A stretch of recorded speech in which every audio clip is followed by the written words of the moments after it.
Her world was the pages of her favorite novel about a saint who saved everyone in the name of the sun god. But the heroine's reality ended at the age of 34 in a dark alley from a criminal's knife.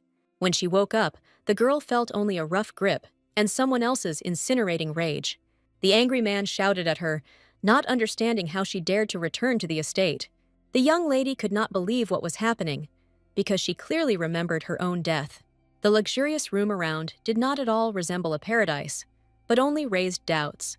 He ordered the girl to be locked in a room, leaving her without a single drop of water.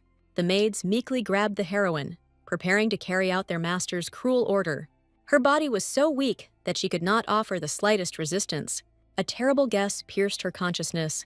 She woke up in the body of the villain of that very novel. The young man pronounces her new name, Ordell, with disgust, ordering her to leave forever. The girl is horrified to realize that she now bears the name of a character from that very novel. That ominous name from the book echoed in her memory, confirming her worst fears. Suddenly, a system window appears in front of the heroine, offering help in this alien and hostile world. Ordell is finally convinced that she has moved into the body of the villain from her favorite fantasy. Realizing that only she can see the system, a sly smile appears on her face. She is roughly thrown into a dark room, leaving her completely bewildered by the madness that is happening. Thus begins the story of Ordell Curis, an ordinary noblewoman who suddenly awakens with holy power. Her father, Count Curis, saw in his daughter not a child, but only a convenient tool for achieving power. In pursuit of influence, the Count made a deal with the high priest, committing outright blasphemy. Abuse and brainwashing broke the young girl's will, turning her into a puppet, so she became a false saint, a shadow doomed to disappear with the appearance of the real heroine. Ordell recalled with horror all the atrocities that her predecessor had committed out of jealousy. The fate of the villain was predetermined. Only a painful death awaited her at the hands of the main characters of the novel. The girl admitted to herself that, while reading the book, she herself despised and condemned Ordell. But now, finding herself in her shoes, she realized that she had no chance to become different. Having experienced only a small part of the suffering, the heroine felt pity for the villain for the first time. And yet, resentment overwhelmed her, because she deserved peace, and not this cruel joke of fate. Her silent cry of despair was heard, and the system window appeared before her again. In a rage, the girl demanded that the invisible system return her well-deserved paradise and peace. The system reported a negligible chance, but Ordell only grinned, because that meant that there was still a chance. It turned out that the sun god made a mistake, and instead of a full reincarnation, she only got someone else's, already existing body.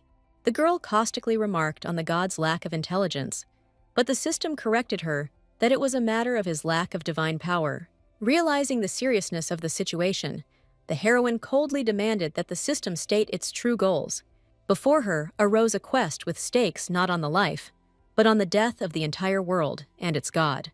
Despair overwhelmed her, because according to the canon, the real heroine should have saved everyone, and not she. But the system gave her hope, telling her that there was a whole year left before the beginning of the original story. The first candidate for the role of the main character was the high priest Eric, whose smile hid dangerous secrets. The second contender was Seth, a cold and unapproachable commander of the Holy Knights, whose loyalty was in question. And finally, she was introduced to the novel's main villain, Duke Root, whose playfulness was only a mask for cruelty. She will have to face the heroes of the novel, but all she wants is to return to her deserved death. A sudden revelation gives her an understanding of why fate chose the body of the villain Ordell. The loneliness and bad reputation of her predecessor become an unexpected ace up the girl's sleeve. She makes a firm decision to distance herself from all problems, leaving the salvation of the world to the real heroes. The new Ordell decides to enjoy life, and first of all, get rid of the role imposed on her. With a cheeky grin, the girl announces her intention to leave her post as a saint and representative of the sun god. 3 days later, a carriage carries her away from the hated house towards a foggy future. The path to freedom was painful, because her cruel father left her to starve all these days. The Count's order, full of icy hatred and indifference to her suffering, echoed in her memory.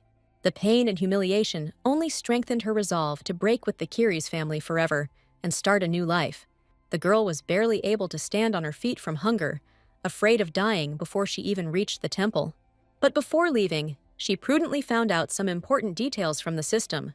Her holy power was only 2%, but there was a way to increase it by becoming the new center of faith. Victory over evil was a prerequisite, but internal resistance was growing in her soul. After all, according to the plot, a year later, the real Saint Idella will appear and sort everything out herself. The system refused to answer the main question, demanding from her an almost impossible level of power.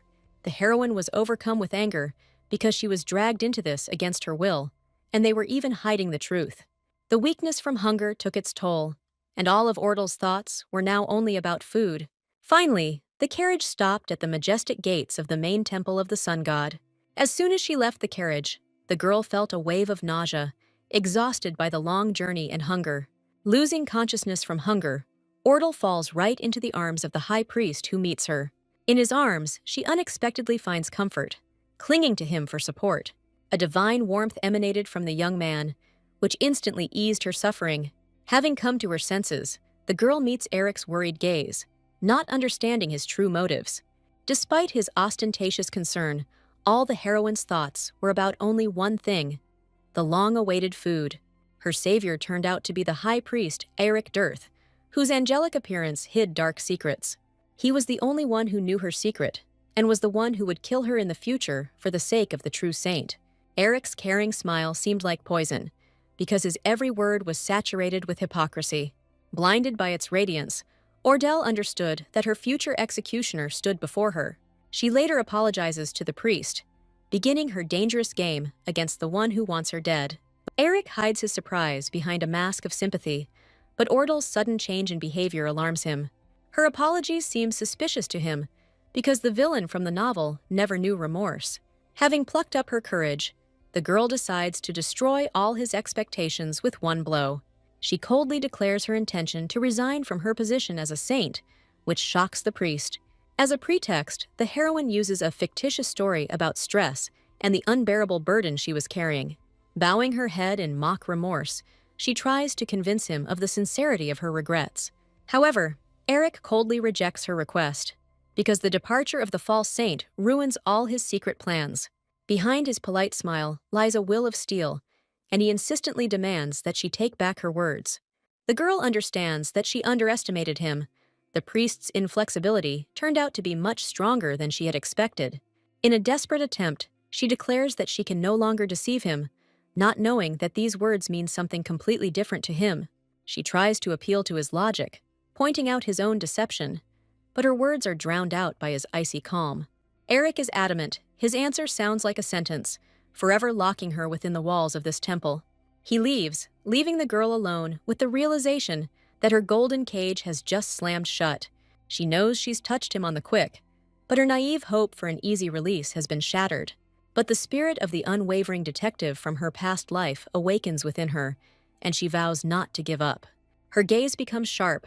She begins to look for a way to outplay the priest, and the first thing she does is search the room. The luxury of the apartment makes her suspicious, because according to the plot, the temple should be poor. Something is wrong here. Money is the most important thing now, and she decides to search the room for her predecessor's stash. Her attention is drawn to a mysterious door, which hides either salvation or another trap.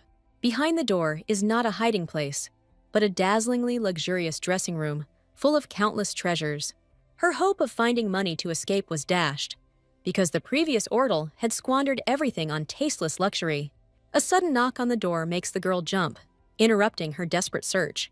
A new character appears on the threshold, a red-haired priest, whose appearance does not bode well. High Priest Dietrich Warren looks at her with ill-concealed contempt. The heroine tries to maintain her composure, but his intense gaze makes her nervous. Her polite speech becomes the first mistake that reveals her as an imposter. Dietrich's eyes flash with suspicion, because such a change in the saint's behavior seems unnatural to him. Ordle awkwardly tries to justify himself, citing a sudden epiphany and a desire to change. She repeats her bold statement of resignation, dealing a second blow to the temple's plans. His shock and indignation were so strong that it seemed as if the heavens themselves had opened up at her words. Dietrich is speechless. His disgust for her is so great that he cannot hide it behind a mask of decency. Ordal coldly notes his reaction and proposes a cunning plan to compensate the temple for its losses. She feigns sorrow and announces the sale of all her luxurious clothes, bought with temple money. Eric listens to the report, his keen mind trying to unravel the true motives behind her sudden repentance. His suspicions only increase when he sees one dress on the list that doesn't fit into the overall picture. Dietrich reports that the blue dress was purchased with Ordal's personal money, which makes her lie even more obvious. The high priest is lost in thought, trying to understand why she is building this performance around one dress. Her changed behavior and strange requests finally come together for him to form a coherent but deceptive picture. He mistakenly decides that she is still attached to her family and wants money to escape to them. Eric accepts her terms, but immediately switches his attention, assigning Dietrich a humiliating punishment. Eric gives orders to watch the saints every step, not trusting her sudden change. Meanwhile, Ordal is already making plans for the future, leaving one expensive dress for a rainy day. Waking up in a luxurious bed, she feels rested and free for the first time in a long time. This serene life seems to her like a beautiful dream, from which she does not want to return to the harsh reality. Enjoying the comfort, the girl naively believes that the role of a saint is not as bad as it seemed. The appearance of a scared-to-death maid with breakfast becomes the first alarm bell for her. Her joyful cry frightens the maid to such an extent that she drops the tray, creating complete chaos. Seeing the maid sprawled on the floor in horror, the heroine instantly regrets her desire to stay. The girl's pleas for mercy, so that she would not be flogged, chill the blood and reveal a terrible truth. Ordal realizes with horror that her predecessor was not just a villain, but a cruel tyrant. Her kind words could not penetrate the wall of animal horror in which the unfortunate servant lived. The girl's eyes are filled with distrust. She is unable to believe in such sudden and undeserved mercy. The heroine lets the maid go, but her heart is squeezed by the injustice that has permeated the walls of this temple. The girl's silent escape becomes for Ordal yet another proof of the monstrous cruelty of her predecessor. She realizes that she has found herself in a much more serious and dangerous situation than she could have imagined. Looking at the ruined breakfast, she shudders to think about how much evil the former saint managed to do. But even the realization of horror cannot overcome her hunger, and she decides that food is definitely not to blame. Showing unprecedented care, the heroine decides to take the dishes herself, but immediately runs into a new problem. Suddenly, a system window appears before her eyes, revealing a map of the temple, like in a computer game. This unexpected help from the system becomes its secret weapon in this alien and hostile world. Her appearance in the priest's dining room causes a wave of panic, as if the devil himself had appeared.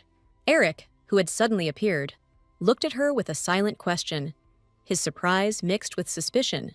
The girl awkwardly makes excuses. Her words about a lost saint with a tray sound too implausible.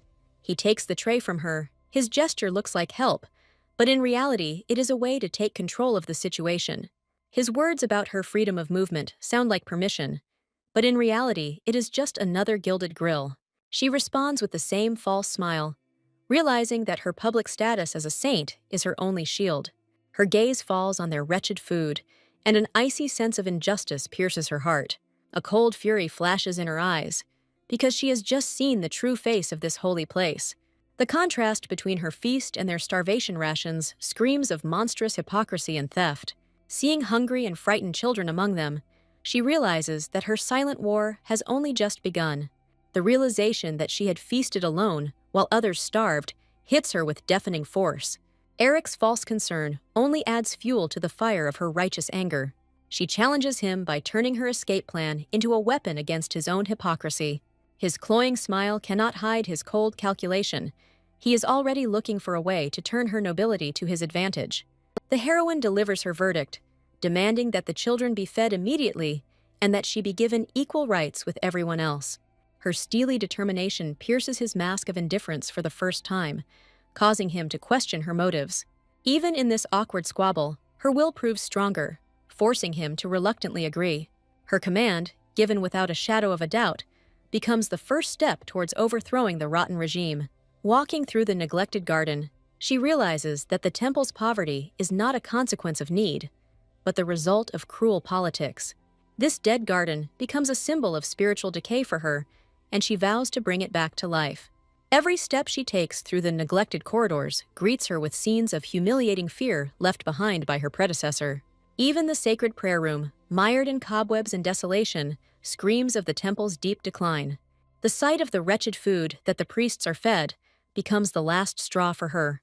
She bitterly realizes that she naively relied on divine power, not noticing the human suffering under her nose.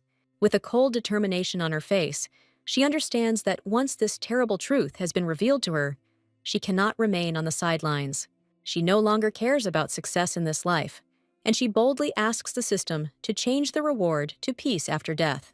The system unexpectedly comes to meet her, offering not only paradise, but also all the power and wealth in this world. She accepts the quest, and a golden light envelops her, as if sealing a divine contract to save the temple. A pleasant bonus in the form of a separate award makes her smile slyly, because she knows how to appreciate unexpected gifts of fate. But her gaze immediately becomes sharp. She decides to act carefully, knowing that hostile eyes are watching her. Like a shadow, Dietrich bides his time, pondering ways to enhance her holy power for his own purposes. The system throws her a new quest, offering the most cynical way of strengthening: donations. She is overcome with indignation, because the system demands money from the one whom it itself condemned to poverty. With a heavy heart, she realizes that she will have to sacrifice her last value for the sake of her new mission. With a defiant look in her eyes, she vows to transform this rotten abode into a place worthy of the gods. Her sudden change sows seeds of doubt in the minds of observers, leaving them to wonder about her true motives. Eric and Dietrich try to solve her riddle, not understanding why she suddenly showed compassion. Dietrich is overcome with shivers, because a sudden change in a person is much more frightening than predictable evil. Eric comes to the conclusion that Ortel really did not know about the horrors happening in the temple, which changes everything. After all, it was she who, for the sake of her own luxury, condemned everyone to hunger, and now she shudders at what she did.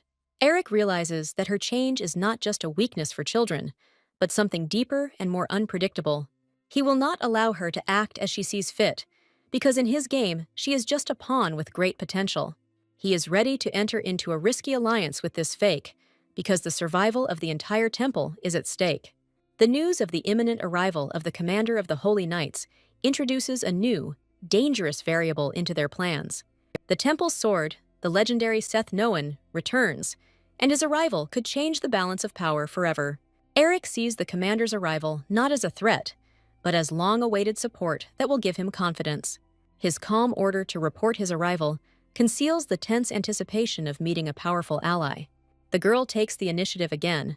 Her urgent request catches the high priest by surprise. Her sudden appearance in the kitchen becomes the first step in finding allies in the heart of enemy territory. Under the guise of polite gratitude, she hides her true plan, starting a subtle game with the chef. Her visit to the kitchen is not gratitude, but the beginning of a ruthless hunt for the main thief. She remembers that Chef Kento is a spy for the Count and has been stealing all the donations. This scoundrel is the first link in the chain of corruption that she must break. Her knowledge from the novel is the key to the solution, because she knows that his secret place is hidden right here.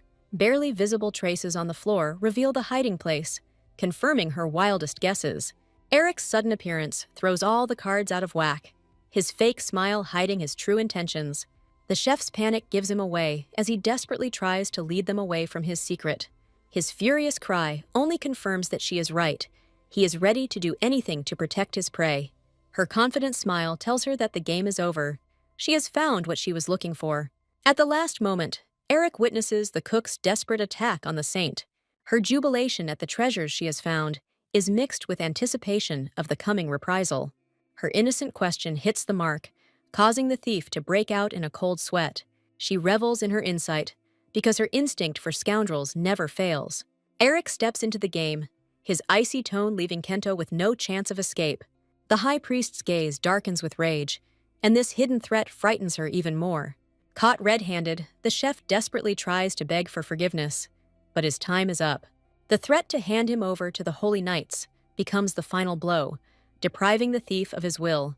In despair, Kento attacks the girl, blaming her for all his troubles and ruined life. Eric's scream, full of horror, breaks the silence. He did not expect such a furious ending. Even in the arms of death, she smiles, because cowards always attack the weak.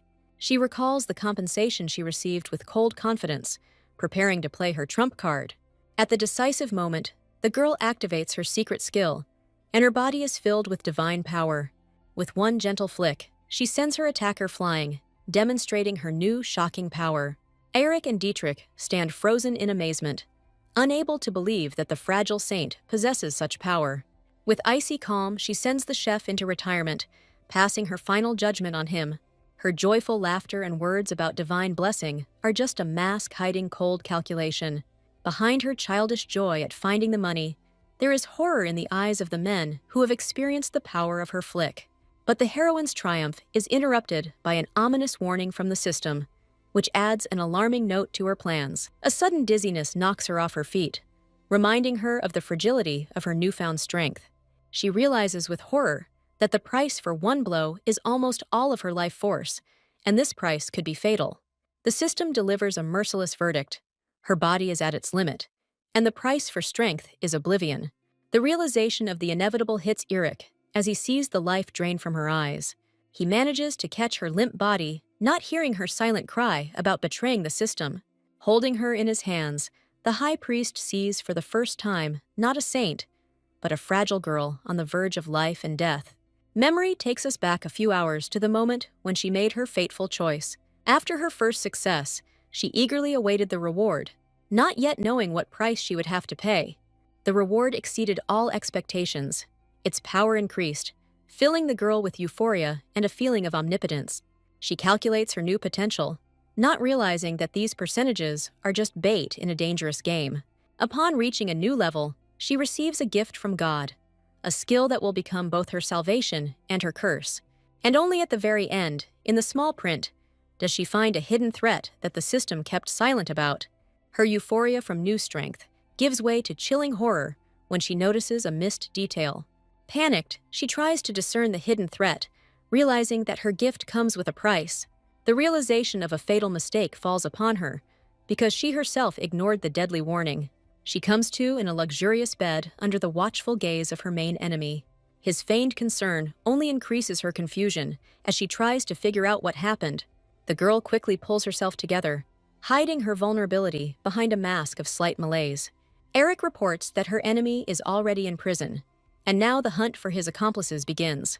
The word investigation brings back terrible memories of the merciless torture in the novel. Putting on a mask of innocence, she tries to soften his heart, reminding him of friendship and mercy.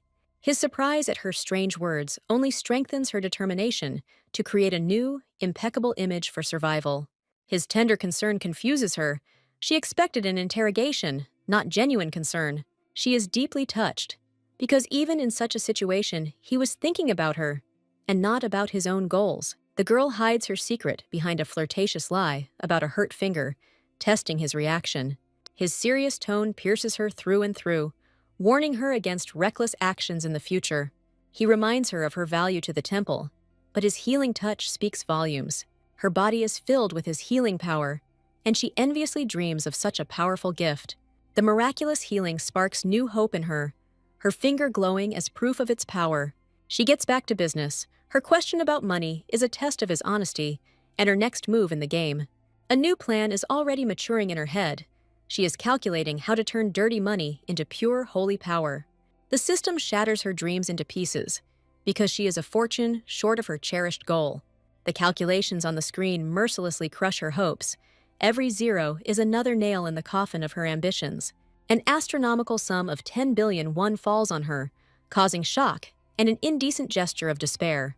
Caught off guard by his question, she awkwardly makes excuses, hiding the real reason for her indignation. She changes the subject, realizing that this insightful priest will not give up his suspicions so easily. His direct question backs her into a corner, demanding an explanation she cannot give. Panic grips her, because the truth about her knowledge from another world is a secret that cannot be revealed. Gathering all her will, she throws a brazen lie in his face, hiding behind her saintly status. His distrustful tone makes her heart stop, but she stubbornly stands her ground, repeating the lie.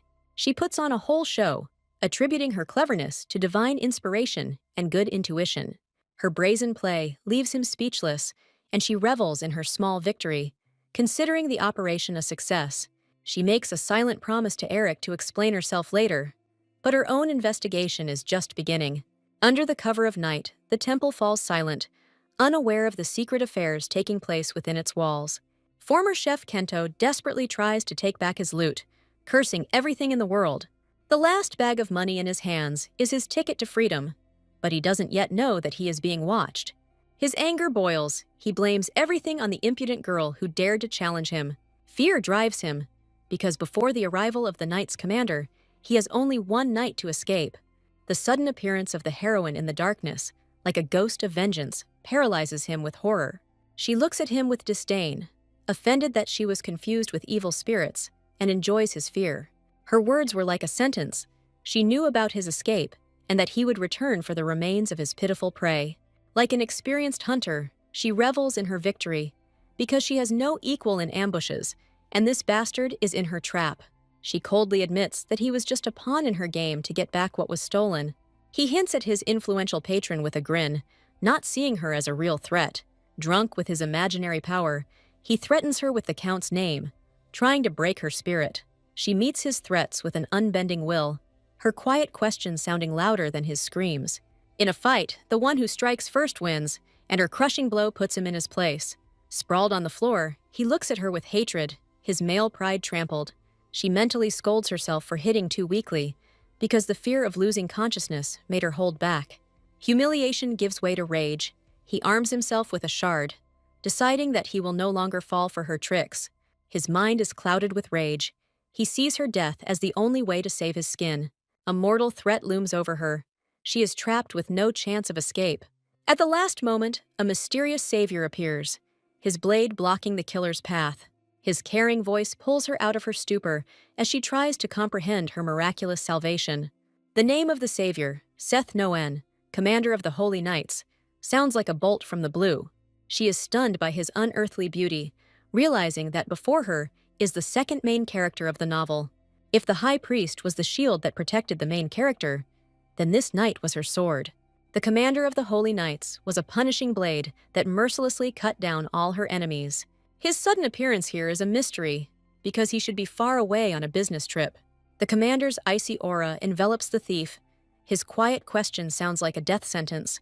Kento babbles in horror that he heard about him being imprisoned, not understanding how this is possible. The thief's words take the commander by surprise, giving birth to a new, dangerous interest in his eyes. Her plan failed, because the appearance of the commander of the Holy Knights confused all the cards, and she could no longer cope alone. She immediately takes the initiative, loudly accusing the thief of hiding even more money. His pathetic attempts to denigrate her are dashed by the irrefutable evidence scattered at his feet. She skillfully plays the role of a frightened saint, demanding that the commander subject the criminal to a brutal interrogation. She mentally triumphs, because her bluff worked, and the pathetic thief who tried to expose her ended up in her net. The commander gives him a chilling choice between a miserable life of recognition and instant death, and his merciless gaze leaves the thief no chance of salvation. Under the weight of the mortal threat, the thief breaks down, ready to tell everything, just to save his life. The sudden appearance of High Priest Eric brings new chaos. He is shocked by the presence of the commander. Seeing Kento defeated, Eric freezes in amazement, unable to comprehend the scene that unfolded before him. She meets Eric's incredulous question with a disarming smile, hiding her true motives. The word holy makes the commander of the knights look at her with completely different eyes. Suddenly, finding herself in the knight's arms, she is left speechless by his decisive actions. His direct question about her status catches the girl off guard, and she mumbles an apology to hide her surprise. The heroine masterfully feigns weakness from the horror she has experienced, justifying her precarious position. Inwardly, she curses this fragile body, which has failed her again at the most crucial moment. Tension fills the room as the High Priest tries to piece together the thief's escape and her strange behavior. She begins her story by claiming that her nighttime foray was a pre-planned trap. Her revelation of Kento as a spy for Count Kiris stuns both men, changing the rules of the game. She backs up her story with a convincing lie, claiming that she overheard the conspirators by accident. She throws out a new bait, claiming there are other spies, and the tension in the room reaches its breaking point. Her bluff works, and she offers to immediately cordon off the temple to secure her role as leader. Eric does not succumb to her charm. His sharp question puts her in a dead end, demanding an immediate answer. There is only one thought running through her head: how to deceive these two and get out of it dry. She begins her confession by playing on their feelings and explaining her silence by painful doubts. Her words paint a picture of an epiphany, when returning to the temple opened her eyes to a terrible truth. The luxury in which she bathed now seems to her a bitter reminder of the suffering of others. Images of starving children and a poor temple become her main weapons, striking straight into the heart. With remorse in her voice, she vows to atone for her guilt, and from now on to serve only the temple. But his cold mind cannot be deceived, and he again asks his main question, finding no peace. She coolly counters his suspicions, explaining that she was waiting for irrefutable evidence. Her angelic smile and plea for trust are the final touches to her flawless performance. His hand clenches into a fist as he tries to reconcile the image of the former saint with the one before him. As they leave, they discuss her amazing change in low voices, not realizing that it is just a mask. The high priest finds a convenient explanation for her metamorphosis, proposing to immediately begin a hunt for spies. The commander gives the order with an impassive face, his duty as a knight outweighing his personal doubts. The new morning brings a deceptive calm, hiding the consequences of a cruel night. The scent of blood emanating from the priest reveals the brutal truth about the knight's interrogation. Eric sheepishly admits that he tried to hide the traces of his dark work, but the smell of death was too strong. He recalls with relief that the saint gave up luxury, and this thought finally convinces him of her sincerity. Her words of repentance are just a smokescreen, hiding her true motives and cold calculation. She seals her triumph with an angelic smile, making them believe in her miraculous transformation. The high priest almost succumbs to her charms, but the servant's panicked cry destroys this illusion. The saint disappeared from her chambers without a trace, leaving behind only an empty bed and anxiety. The news stuns both men, their faces distorted with shock and the realization of a new, unknown threat. Meanwhile, in the Count's dark office, the long-awaited report sounds.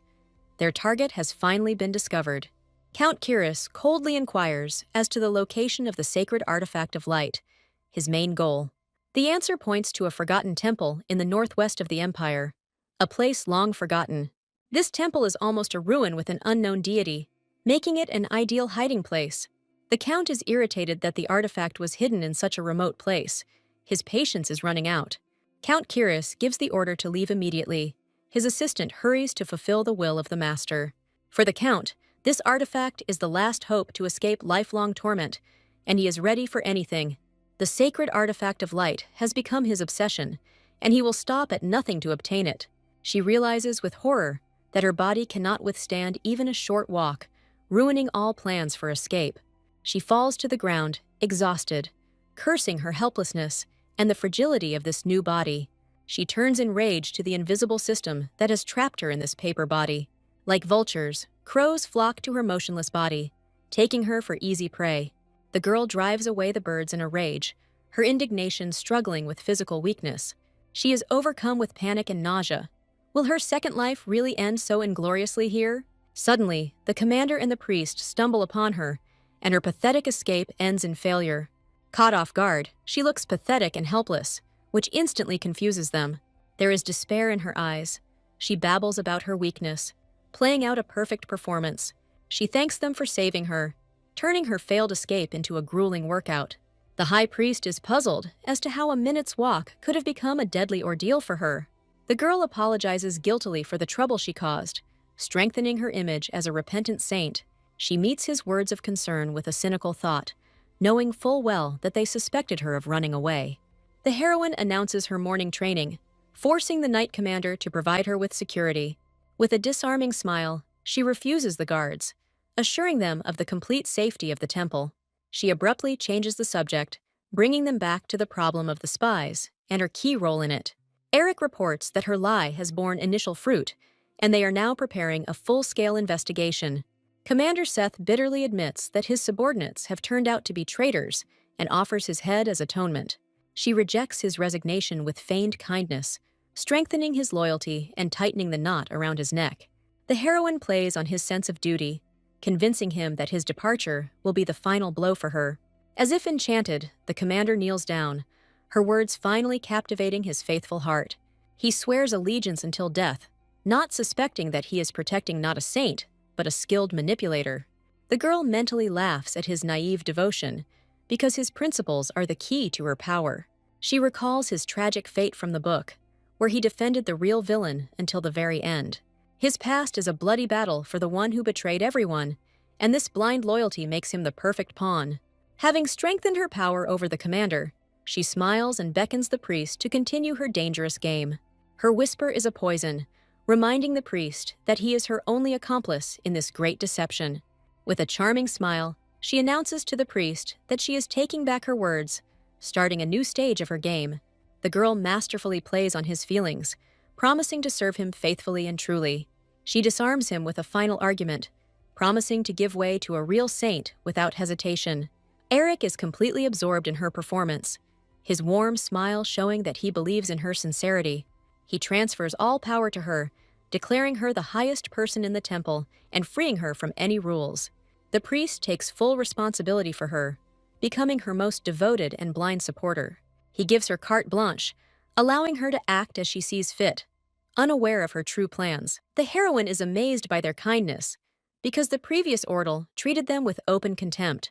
For a moment, her cynicism cracks, and a faint hope for a better future arises in her soul. But reality cruelly brings her back to Earth, and morning training turns into real torture. Her body betrays her. Her physical strength grows by hundredths of a percent, condemning her to humiliating weakness. The maid's timid voice breaks her out of her thoughts, reminding her of her false status as a saint. The excessive servility of the servants irritates her. This is another problem that requires an immediate solution. The news about the messenger from Count Kiris instantly changes her mood. The game reaches a new level. Her face is distorted by a predatory smile. She was waiting for this moment to finally get rid of the spies. Meanwhile, a scandal breaks out at the gates of the temple. The Count's messenger demands to be let in, regardless of the rules. Memories of Ordal's past come to life in a scene where she watches with disdain as a guest is humiliated. The messenger shouts at the guards in rage. His status does not allow him to tolerate such disrespect. She appears in the midst of the conflict, her calm appearance in sharp contrast to the general chaos. The man greets her with relief, calling her Mistress Kiris and recognizing her as his mistress. Her predatory smile hides a deadly threat. She hears this appeal for the first time and is already ready to destroy the impudent man. Spy Kento immediately begins his game, complaining about the rudeness of the priests and adding fuel to the fire. Baron Gale, oblivious to the danger, commanded her to lead him inside. Considering her his subordinate, she asks with feigned bewilderment who he is, stripping him of all his status with one question. His fury at not being recognized is met with her icy disdain for such petty fuss. The girl openly questions his importance, publicly humiliating the right hand of the powerful Count. Kento, trying to save the situation, tells her the name of the Baron, unwittingly becoming her main trump card. Suddenly, she realizes that the Baron has hit the child, and a cold fury flashes in her eyes. The heroine orders the novice to be taken away, condemning violence and finally driving the Baron into a trap. She deliberately distorts his name, and while he is trying to justify himself, she has already passed her sentence on him. She coldly puts the Baron in his place, reminding him of his insignificant position in her temple. With a predatory smile, the girl offers him a humiliating choice, driving him into a corner like an animal. Eric and Seth protest in horror, their panic just part of her brilliant performance. They desperately try to dissuade her, describing the Baron as a wild beast with an entire army behind him. Their sincere contempt for the impudent guest becomes the perfect cover for her true intentions. Her satisfied smile reveals the truth. This was all just a masterfully staged scene.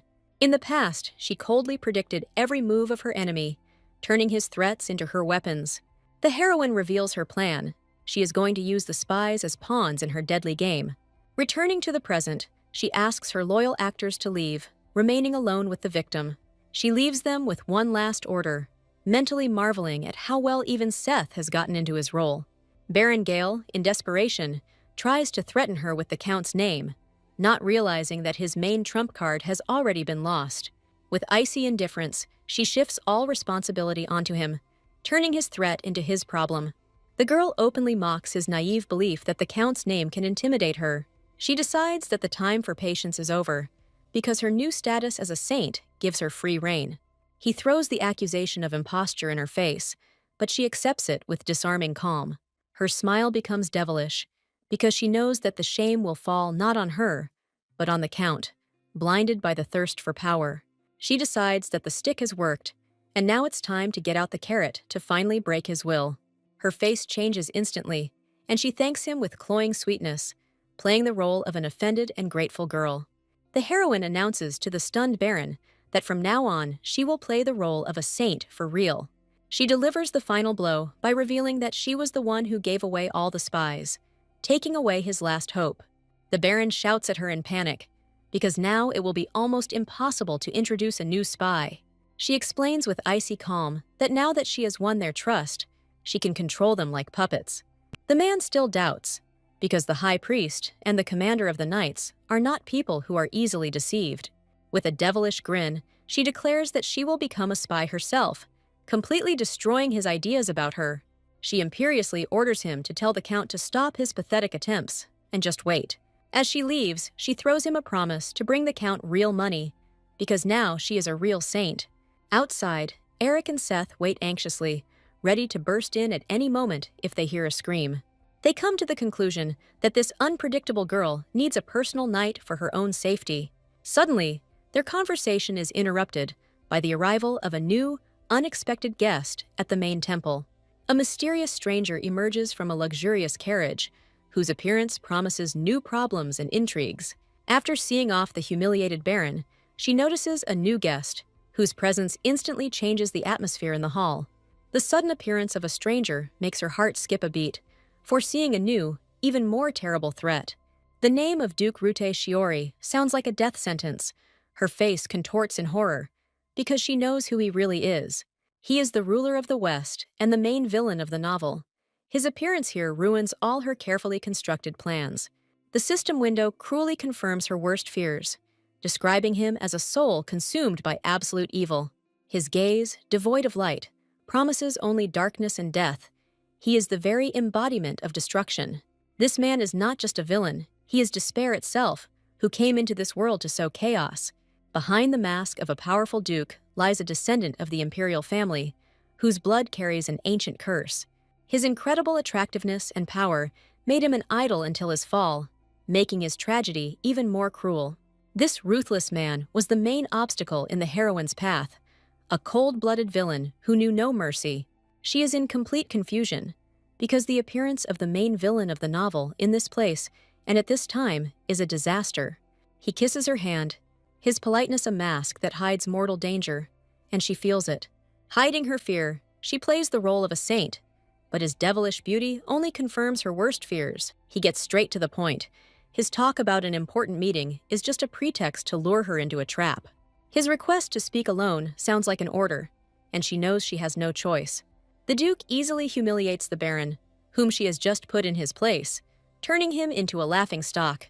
She happily says goodbye to the humiliated Baron, seeing in this unexpected ally a chance for salvation.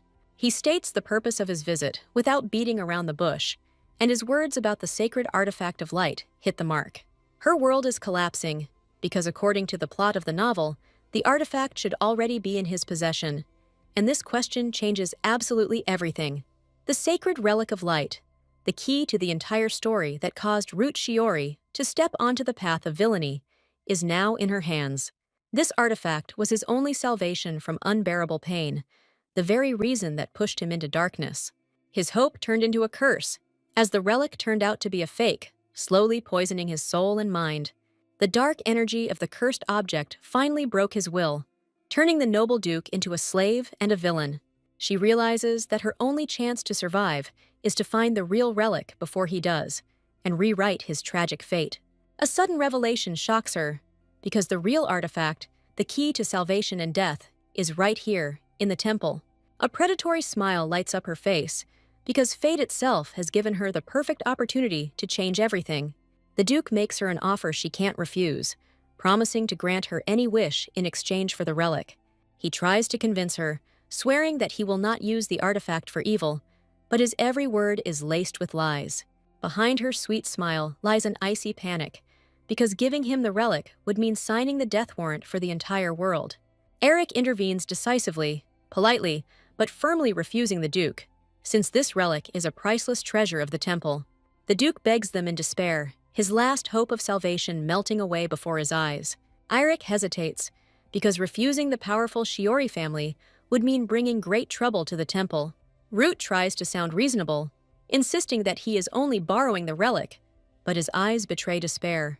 A brilliant plan is instantly born in the heroine's head on how to get money without giving up the artifact. With an angelic smile, she offers him a humiliating condition, disguised as a simple formality. The girl promises not to cause trouble, asking in return only for small donations, hiding her greed behind this. He is momentarily stunned by her audacity, but immediately understands her game and accepts the rules of this duel. The deal is done, and she mentally celebrates her victory because she managed to fool the most dangerous man. Ordell imperiously orders the high priest to prepare the documents, taking complete control of the situation. In the face of God, they form an unholy alliance, sealed by an oath, where each pursues his own secret goal. She forces him to take a false oath, tying his fate to the temple he despises. The system confirms that it has just tamed a future villain with untold wealth and monstrous strength. She greets her new follower with feigned joy, their handshake a silent pact between two predators. Without wasting a second, the girl gets to the main point, demanding payment for the relic, which she does not intend to give up.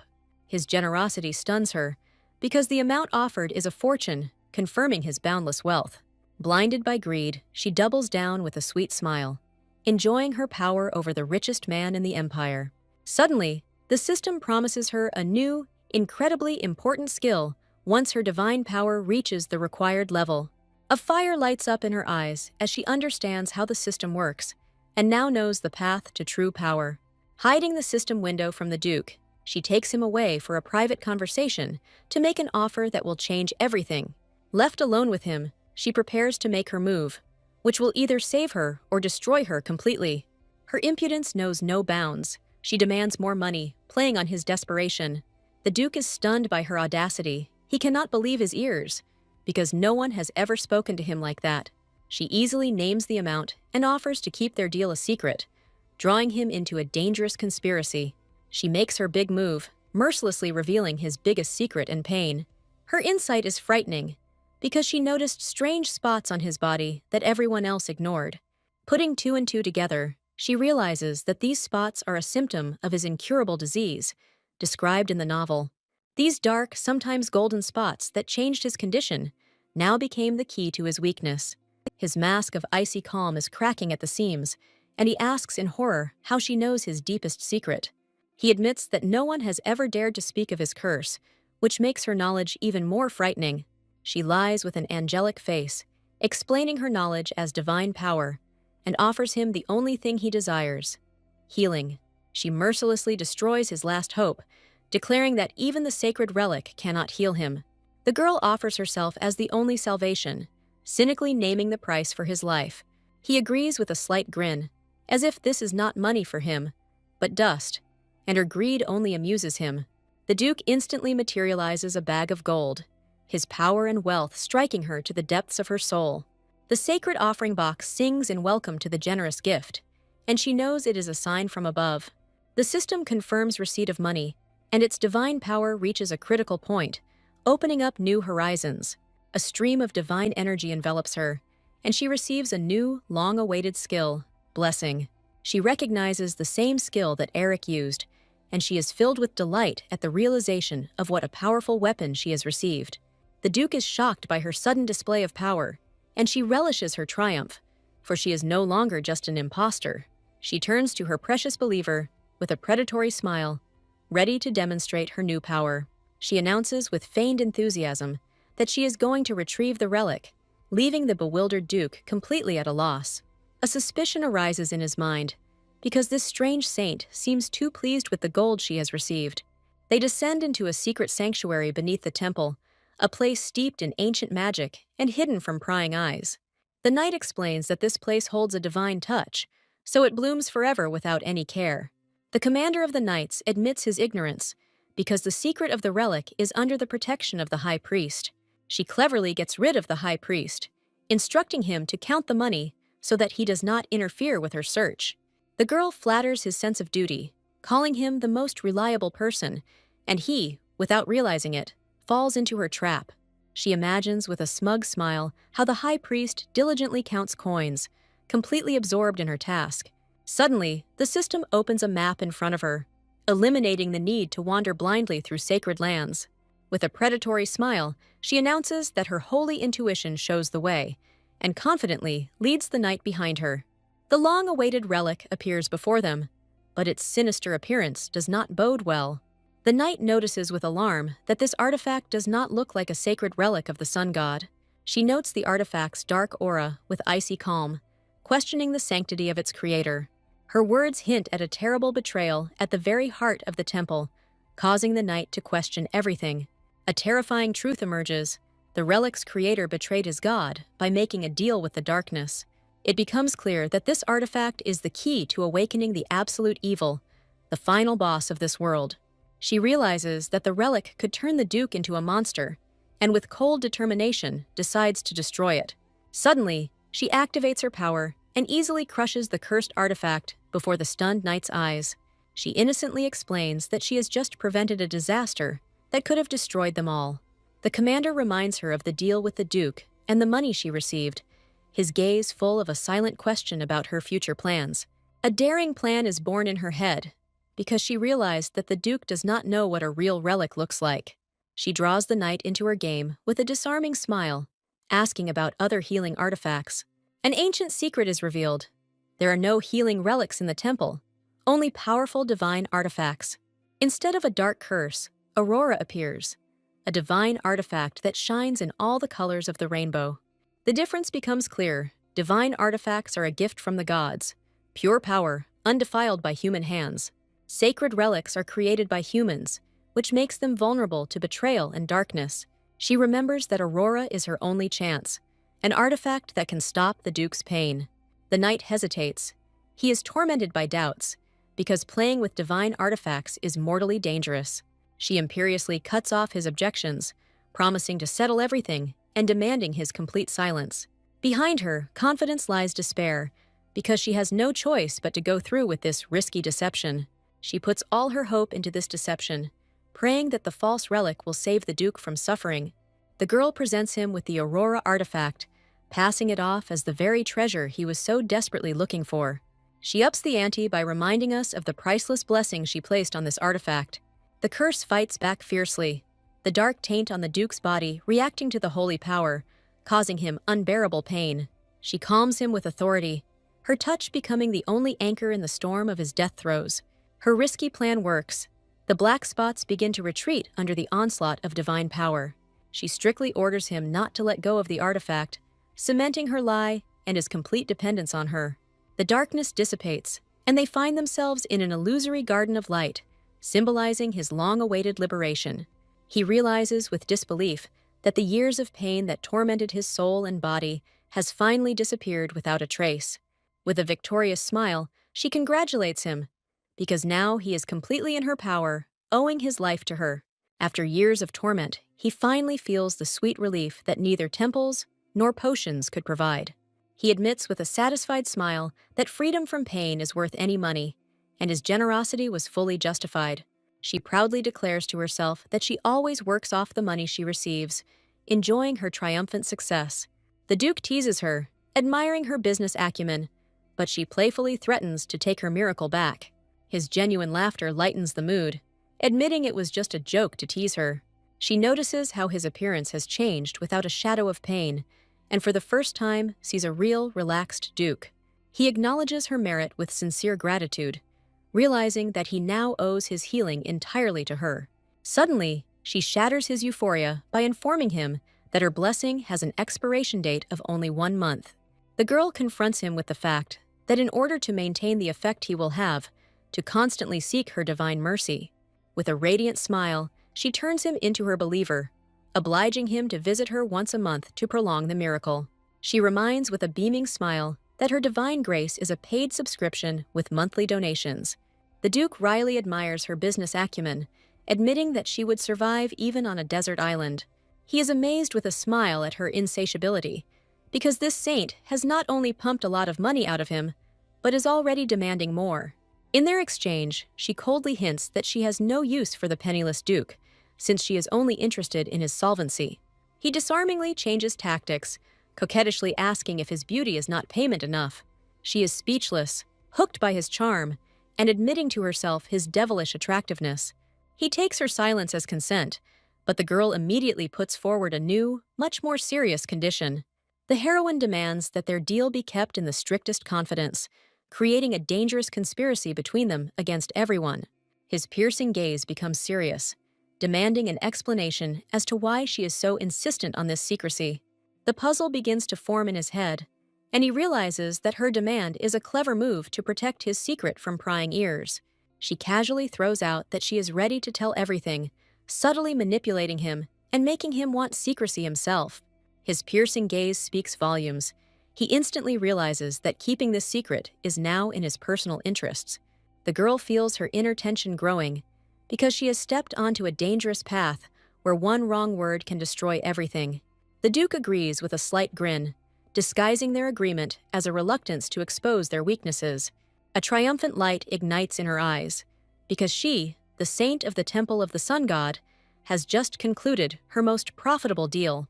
He looks at her with new interest, anticipating that the future next to this unpredictable saint will be damn exciting. Meanwhile, panic breaks out in the temple, and the high priest realizes in horror that he has been deceived. The knight finds the high priest fainting, unable to believe that a saint could have caused such chaos. She, completely exhausted after her scam, thinks with relief only about how to replenish her strength with a hearty dinner. Waking up, the high priest looks at her with horror and bewilderment, unable to understand why she committed this act. She coldly states that saving the Duke was more important than keeping a useless relic in the temple. The girl asks ironically whether a dusty artifact in the sanctuary will bring glory to the temple or gold bars from the heavens. She reveals her trump card. The conversion of the powerful Duke to their faith will bring the temple unprecedented glory and crowds of followers.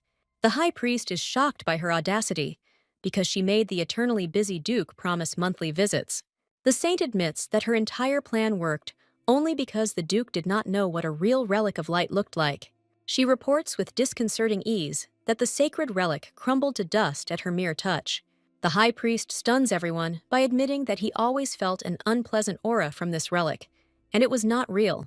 The heroine and the knight are horrified to realize that the priest knew about the dubious nature of the relic, but was still going to give it to the Duke. The saint angrily understands why in the original the Duke hated the sun god. He was given a defective artifact. Now the priest, at a loss, asks what they should do with the fragments of the fake, since it cannot be returned to the sanctuary. Saint Ordelle, with icy calm, decides to deal with the fragments of the fake relic herself.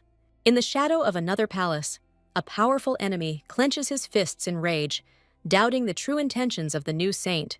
His subordinate reports on her incredible success, but he sees in her only a cunning impostor who has gone so far as to commit suicide.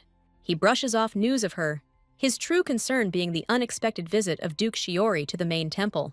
Confirmation of the Duke's visit, along with his shadow, advisor Yuri Polton, causes him to look for hidden motives behind this move. Without knowing the reason, he decides to test the saint's strength, assuming that she could become his spy in the temple. He decides to take a risk and send her a message to test the waters and see how useful she can be to him. He coldly dismisses his man, and the mechanism of a new intrigue aimed at the saint immediately begins to move. He thoughtfully drums his fingers on the report, turning over in his head the fact of the Duke's visit to the temple. He understands that a big fish has entered the scene, and now he urgently needs to find someone who is also interested in these events. Saint Ordelle activates her divine power to finally deal with the cursed relic. Her guess is confirmed. The relic created by the enemy of the sun, God burns to ashes in the sacred flame. Instead of destroying it, she accidentally creates a new divine artifact, a mysterious box from the depths of the sea. The girl looks at the box in bewilderment, not understanding how an artifact of such rank could have gone unnoticed. She feels the incredible strength of the box and instinctively understands that it is not intended for storing trinkets. A cunning plan is born in her head to use this impenetrable box as a deadly weapon against future enemies. The saint organizes an unprecedented feast in the temple, for the first time in its history, feeding everyone to their fill with meat. The temple's ministers cannot believe their happiness, praising the generosity of the saint who gave them this holiday. She looks reproachfully at the high priest, teasing him for eating meat despite his weakness. The embarrassed priest looks away, remembering his humiliating fainting spells caused by constant malnutrition. She enthusiastically offers more meat, completely unaware that her generosity is already bordering on violence. The festive atmosphere is suddenly broken by the appearance of the commander of the Holy Knights, whose visit is clearly of an official nature. He introduces her to Victoria Lawrence, her new personal knight, whose stern gaze does not bode well. The heroine, discouraged by her stern appearance, tries to politely refuse such intrusive care. The commander is adamant, reminding her of the danger and his responsibility, leaving her no choice. The girl, realizing that it was useless to argue, with a disarming smile, invites the stern knights to the table. The priests enjoy the delicious food, thinking about buying more food for future feasts. Priest Dietrich soberly assesses the situation, realizing that without a professional chef and a budget, their paradise will not last long. The saint, ignoring everyday problems, brings out another dish with a beaming smile, continuing her mission of general fattening. Everyone present, already on the verge of a food coma, looks at her pleadingly, unable to eat a single bite. Saint Ordell soberly assesses the financial situation of the temple, understanding that for prosperity, not only prayers are needed, but also money. She relaxes blissfully after a hearty dinner, feeling truly content for the first time in a long time. A fleeting sadness mars her triumph, as her weak body reminds her of her vulnerability and physical limitations. Her peace is disturbed by an unexpected night visit, foreshadowing new events and important acquaintances. The familiar name makes her tense up, because it belongs to a character from the original story that she remembers so well.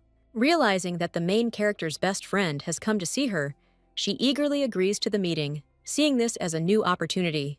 Before her appears the modest and timid novice Monica, who came to thank the saint for the generous dinner. Ordell plays the role of a hospitable hostess, hiding her true intentions behind a mask of friendliness and care. Monica thanks her with tears in her eyes, because the feast she organized became the first real holiday for the novices. The saint notes with surprise that Monica is much cuter in real life than in the description, and her innocence causes her mixed feelings. Saint Ordell, feeling an inexplicable kinship with the guest, gets straight to the point, hiding her knowledge of her from the novel. Monica, with shining eyes, begs to be made her personal servant. Seeing this as the chance of a lifetime, the girl enthusiastically praises herself, assuring that she is the most promising novice, eager to learn from the great saint. The heroine, with feigned modesty, downplays her talents, although she understands to herself that she is inferior to Monica in strength, but not in cunning. The delighted novice, with tears in her eyes, assures that she does not need lessons.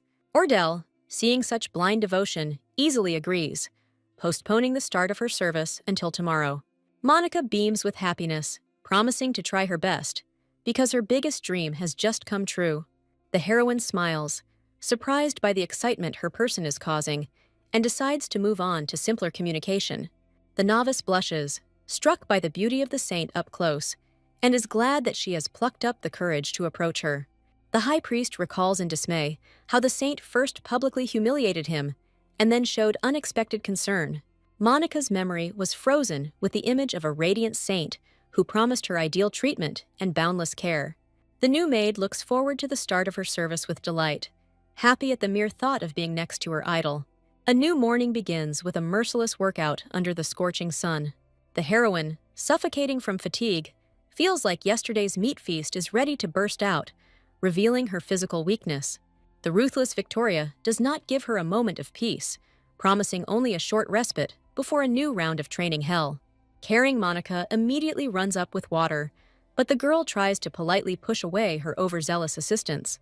The knight and the maid both declare their duty in one voice, creating an impenetrable cocoon of overprotection around the saint.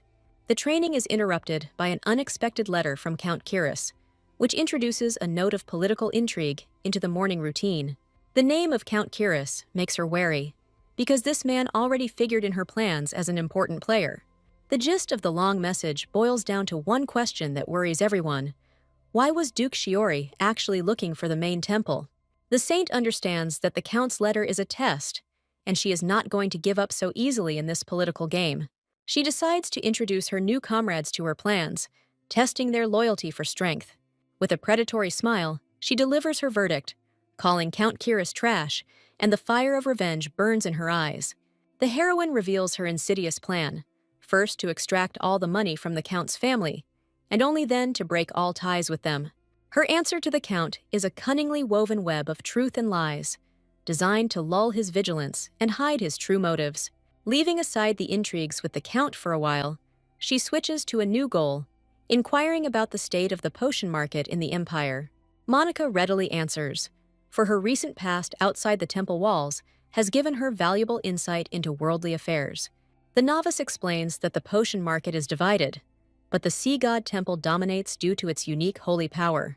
Behind this dominance are the ambitions of the Temple of the Sea God, which does not shy away from dirty methods to completely monopolize the market.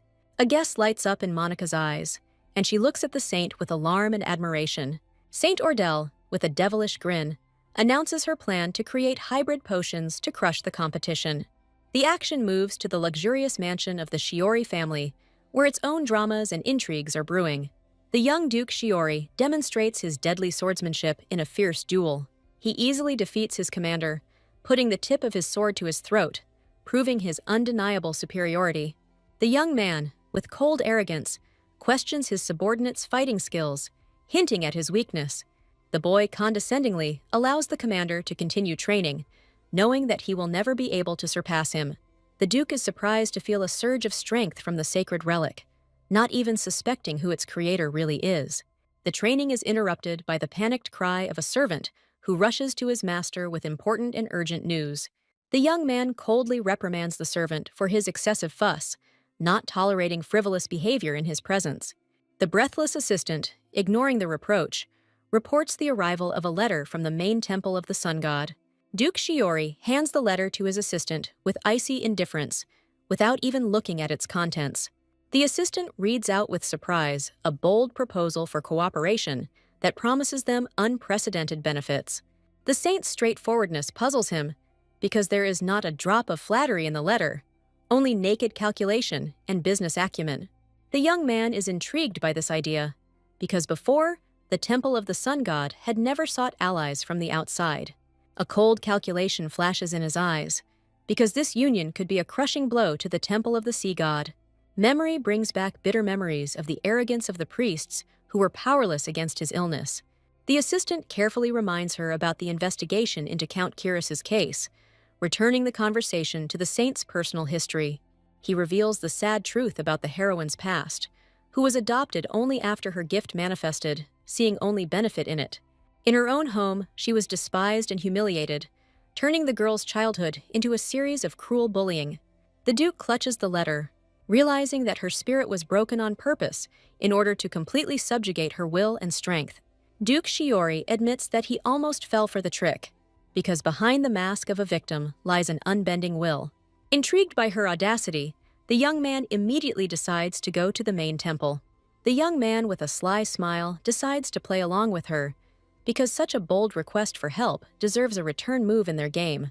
The old priests doubt the success of her adventure, seeing only insurmountable obstacles on the path to the revival of production.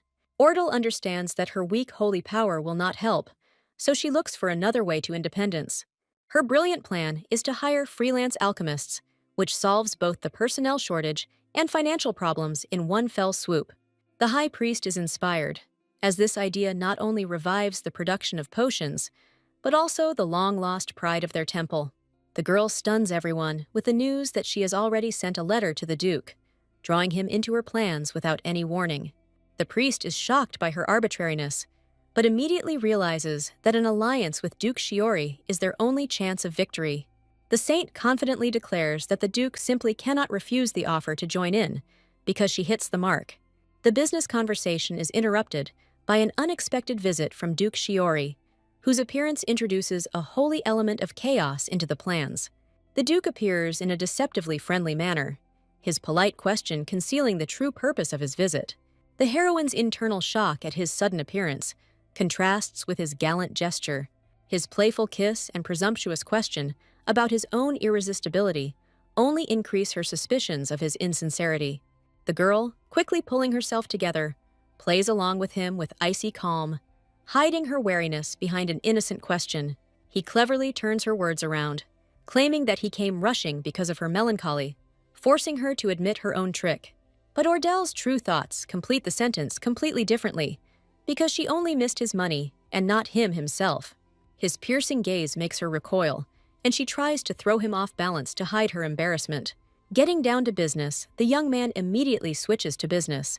His question about potions sounds like the beginning of an interrogation, not a friendly conversation. The saint confirms her intentions, and a tense game begins at a luxurious table where every move decides the fate of their union. The saint, with a charming smile, hints that his quick arrival means complete agreement with her daring conditions. He is confused by her anxious smile, in which he unmistakably senses a hidden catch and cold calculation. She ironically calls her smile a manifestation of affection for a business partner, skillfully masking her true intentions. Duke Shiori smiles to himself, recognizing in her charm the habitual smile of a ruthless capitalist. He tries to find a weakness in her plan, pointing out the temple's inability to pay the alchemists, testing her strength. The young man makes a cunning move, offering to take on the alchemists' expenses in exchange for a larger share of the profits. Ordell firmly rejects his attempt to seize control because she has her own insidious plan to convert the alchemists into believers. Her ingenious system of motivation with bonuses instead of salary is the key to success, which she does not intend to give up to anyone. The girl brazenly offers him to do the deliveries, offering a predatory profit ratio of 8-2 in her favor. Stunned by such insolence, the Duke enters into bargaining, demanding a fairer division. The saint, with a predatory smile, leaves the predatory conditions, but adds a new, decisive trump card to the deal. She presumptuously declares that the young man simply will not be able to refuse this new condition, driving him into a corner. The heroine reveals her main card, promising to cure his fatal illness with her growing holy power over time. Her words hit home, and for the first time, genuine concern and vulnerability appear on Duke Shiori's face. The girl declares with unshakable confidence that one day she will surpass her powerful competitors. Ordell skillfully plays on his doubts, suggesting that he take her word for it and bet on her unproven promises. The young man goes all in, testing her moral boundaries and threatening to back out of the deal if she doesn't give in on the money. His direct question brings her to her senses, and she regretfully realizes that she has been playing around with his illness as a weapon. She admits her mistake, because even in the cruel world of intrigue, there is a line that cannot be crossed, especially when it comes to life. Appreciating her remorse, he offers a compromise, reducing her share to 70% and winning the first victory in their duel. The Duke hands her a bag of 3,000 gold pieces, and this generous deposit becomes the first step in their risky union. The saint embraces the money with childish joy, promising herself never again to use his illness as a bargaining chip. The guy enjoys her reaction with a smug grin, because his generosity is as great as his beauty. Enter the brilliant and daring alchemist Genric Ruan, whose creativity in creating recipes is unmatched. He is joined by Wolfgang Schmidt, a thoughtful theorist and master of alchemical formulas, who is intrigued by the project. Ordell immediately sees in them an ideal tandem, where one creates brilliant formulas and the other brings them to life. It offers them incredibly favorable conditions with accommodation, food, and a generous system of bonuses for results. Her promise of an annual salary increase and a percentage of sales sounds like a deal that can't be refused. The alchemists are absolutely delighted, because this contract is not just a job, but a chance of a lifetime, which has pulled them out of a financial hole. The heroine notes with satisfaction that the best motivation is not threats, but money, which appreciates talent. The saint, smiling, announces to the alchemists that the first thing they must do under the contract is swear allegiance to the temple.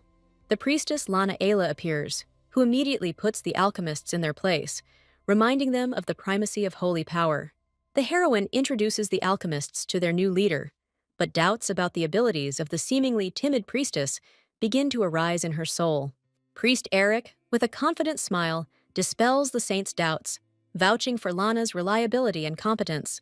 The girl admits that she took this step only because she trusted Eric, but she is still worried about the success of the case. She clearly structures the work process, instructing the alchemists to request everything they need only through the priestess Lana. The timid priestess suddenly reveals her steely character, harshly suppressing any attempts to use the resources for personal purposes.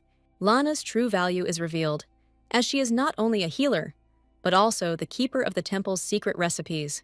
Confident in her choice, the saint inspires the new team to join forces to create the great potion. 2 weeks later, her smug grin tells her that the risky plan worked, and she is enjoying her victory. A scientific dispute between two geniuses quickly develops into a furious quarrel, where each proves his rightness, forgetting about the goal. Their ambitions to create a potion that will go down in history are drowned in endless bickering, while the saint tries in vain to calm them down. Genric becomes personal. His insults towards Wolfgang shock the priestess Lana with their rudeness. Wolfgang doesn't stay in debt. His counterbarb makes Lana remind them that they are in a sacred place. A verbal altercation threatens to turn into a fight when the heated alchemists are ready to settle their dispute with their fists. Ortal learns that the project is only at a standstill because of the endless quarrels between two unbearable geniuses. The timid priestess Lana suddenly explodes, releasing a frightening aura that freezes the disputants in icy terror. She coldly scolds the grown-up children, demanding an immediate apology and an end to this circus. The saint is astonished to learn that Lana is in fact the strictest disciplinarian in the temple. If it weren't for her passion for potions, this woman would have become a holy knight long ago, and this fact makes Ortal reconsider everything.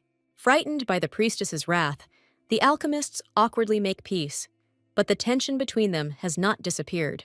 Lana, with a disarming smile, restores the fragile balance, reminding everyone of the importance of mutual respect. The saint, unable to contain her laughter, accidentally pulls the priestess's braid, and this awkwardness finally relieves the oppressive atmosphere. The heroine easily turns the consequences of a destructive outburst of anger into an ordinary expense item for the repair of the temple. Now Ordell completely trusts Lana, realizing that behind her angelic appearance lies a steel core. The next morning, tired but not broken, the alchemists meet the saint, and the garden is already in full swing with restoration work. Genric, motivated by the promised extra pay, boasts of a sleepless night. It turns out that Lana hasn't been sleeping either, wasting her holy power recklessly to keep up with the workaholics. The girl sternly scolds them for neglecting her, because she definitely won't need dead heroes. Their new potion proves almost useless, and the old quarrel about proportions flares up with renewed vigor, returning everything to square one. Wolfgang is ready to give up, but Yenrik stubbornly stands his ground, because he has been struggling with the mystery of these plants for 2 years. The problem lies in the delicate balance, where the slightest change in proportions turns a medicine into a poison. The heroine wisely interrupts their argument, suggesting that they take a break and recuperate over a cup of tea. She encourages the tired alchemists, reminding them that creating a working potion in 2 weeks is already an incredible success. A fragile truce ensues, and the entire crew enjoys a moment of peace, putting their differences aside for the first time in a long time. Genric is surprised to notice how the unfamiliar drink brings him unexpected calm and clarity of mind. The saint reveals her secret, because it is tea made from hyacinth petals that have absorbed the pure holy power of the temple.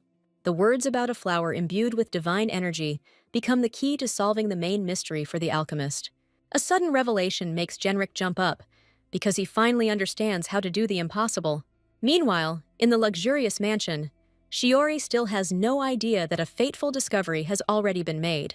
The Duke is suddenly overcome with excruciating pain as the curse reasserts itself. He acknowledges her strength with a devilish grin, but deep down, he wonders if his will has simply become stronger. The heroine reminds him that her blessing is only a temporary reprieve, and he only has 1 month left. For the first time in a long time, a fragile hope for a complete cure from a fatal disease is born in his heart. The guy realizes with a bitter smile that he fell for her hook, and now his fate is in her hands. Without wasting a minute, he rushes to the main temple, because now his own life is at stake. Ordal greets him with a slight reproach for being late, unaware of the true reason for his delay. The hero, with a disarming smile, explains that he simply wanted to personally verify the power of her gift. The girl is irritated by his cunning trick, because she knows that without a blessing, he must writhe in pain. He hits her where it hurts, sarcastically reminding her that she's only interested in his money. The saint hides her resentment with an icy smile, inviting her main investor to the laboratory. Before their eyes appears the Holy of Holies, where three geniuses, not yet knowing about the future, are enthusiastically creating history. Lana reports on the progress of the work, but her wary gaze at the stranger reveals hidden tension. The heroine triumphantly introduces Duke Shiori as the key player who will bring their potion to the world market. The sudden appearance of the powerful Duke leaves the entire team in shock, as the saint forgot to warn them. An ecstatic Genric volunteers to be the first to report the breakthrough, unaware that his colleagues are frozen in horror. The young man begins his story with a risky hypothesis that until recently was the cause of heated debate. He proudly reveals the secret ingredient, as it was the divine flower that was the key to their success. The addition of hyacinth not only solved the problem, but turned their unsuccessful experiment into a potion of incredible power. Ordell, beaming with happiness, generously promises a prize, because this success will not only cover all the costs, but will also bring her power. The saint notes with satisfaction that her project has justified the investment. The Duke thanks her for the geniuses he has found, but his words are filled with cold calculation rather than genuine appreciation. He admits that he turned to alchemy out of complete despair, when even powerful priests were powerless against his curse. His path was full of disappointments, because even the vaunted genius Wolfgang Schmidt could not help him. When he was ready to give up, fate itself gave him the key to salvation in the form of an old, unremarkable book. Among the dusty pages of history, he found a single line that lit a spark of hope in his soul. The heroine tries to get to the bottom of the truth, but the trail goes cold, because the mysterious book from the closed library has disappeared without a trace. The ancient tome crumbled to dust in his hands, conveniently destroying the only evidence of his story. Her insightful mind sees the lie in his story, because the sacred relic of light is a fiction, and his whole story is sewn with white thread. He notices a shadow of doubt on her face, and in their gaze, two tricks collide, starting a new, even more dangerous game. The saint tries to hide her confusion, demanding the relic in order to complete what she started and save face. The Duke intercepts her hand, brazenly disrupting her plans and taking the initiative into his own hands. He tears off the amulet, declaring that only he, as the bearer of the curse, can become the ideal test subject. Her rage flares up at his insane act, because he is playing with fire, risking his own life. The boy realizes the mortal danger, because without a blessing, the potion can cause an unpredictable curse reaction. The darkness breaks free, and its desperate cry mixes fear and helplessness before his recklessness. He falls to his knees, and she watches in horror as the curse consumes him as he tests the potion on himself. Even in agony, his mind remains cool, acknowledging the effect, but noting that her power is far greater. He turns his deadly gamble into a cheeky flirtation, trying to catch her off guard with a question about her anxiety. The girl ignores his trick, taking the potion and amulet to finally do everything right and her own way. She hands him the blessed potion, giving him a chance for salvation, but demanding complete submission. He is amazed by the immediate effect, as the new version of the potion is many times superior to everything he has tried before. Her power refills the artifact, granting it another 30 days of life and a reprieve from imminent death. The girl returns the amulet to him with a stern warning, but there is poorly concealed relief in her voice. The Duke pays for the rescue with a satisfied smile, turning their deal into a cynical but profitable business for both. He speaks sarcastically of his love, and she, hugging a bag of gold, thinks only about how this flow of money does not dry up. Ordell, with feigned innocence, assures her that the Duke's wealth is inexhaustible, as is her devotion to him. He is amused by her greed, and his gaze shows interest in this unusual saint who plays by her own rules. Suddenly, a mysterious high priest appears on the scene, amazed by their success and holding a sample of the potion in his hands. He notes with a predatory smile the uniqueness of the recipe, because the exclusive ingredient puts their project under the complete control of the temple. The heroine, with a modest smile, gives credit to her team, although the true merit belongs to her alone. She proposes a daring plan to enhance the potion with the power of the relics, shocking the high priest with her ambition. Ordell easily manipulates him, explaining that in the world of business, the most important thing is not the product, but a beautiful legend. The saint reveals her cunning plan, because the limited edition will only fuel interest while the geniuses create a real miracle. The high priest, blinded by her confidence and prospects, meekly agrees to the risky adventure. The girl resolutely takes everything into her own hands, because only she knows how to turn their scientific breakthrough into pure gold. She does the impossible by infusing potions with divine power and deceiving everyone, because in reality, she is at her limit. With a predatory smile, the heroine realizes that now the entire success of this grandiose project depends only on her alone. But triumph gives way to horror, because the price to be paid for using such power is too high. The blood on her hand becomes a terrible omen, as her own body betrays her on the verge of victory. The heroine desperately clings to the idea that the price for her strength is not life, but only temporary weakness. Ordell decides to hide his pain behind a mask of strength, because the only way out is to become even more powerful. She triumphantly presents the fruits of her suffering, hiding the terrible truth from her devoted assistants. The enthusiastic priestess sees in the shining bottles only future success, unaware of its true price. The faithful knight's sudden alarm disrupts the perfect picture, because her keen sense of smell cannot be deceived. Victoria catches the faint scent of blood, and her suspicions cast a shadow over the saint's triumph. The girl denies the obvious with a nervous smile, desperately trying to keep her secret a secret. Mistrust freezes in the warrior's eyes, because she senses a lie but cannot prove it. The saint reports success with a perfect smile, because the show must go on no matter what. The new mercenary, struck by the unprecedented radiance of the potion, sees it as only a rare commodity and not a harbinger of trouble. The saint shyly accepts the praise from the stranger, not knowing that she is not just a mercenary. Jun Ruden, the right hand of Duke Shiori himself, confidently asserts his status, changing the balance of power. Ordell, amazed by her power, tries to maintain her composure, but her admiration can no longer be hidden. The new acquaintance, with a smile, destroys all the stereotypes that had already formed about the cunning saint. June dismisses the warnings lightly, seeing the heroine not as an intriguer, but as a kindred spirit. The girl skillfully plays along, admiring the warrior's insight and laying the foundation for future trust. Their light conversation ends with a promise of a new meeting, which could develop into a strong alliance or a dangerous confrontation. The mercenary, with a military bearing, assures of her competence, promising to carry out all instructions and take control of the matter. The high priest realizes that the personal involvement of the vice guild leader is a sign that the duke has put everything on the line. Regis opens Ordell's eyes to the true scale of their new partner.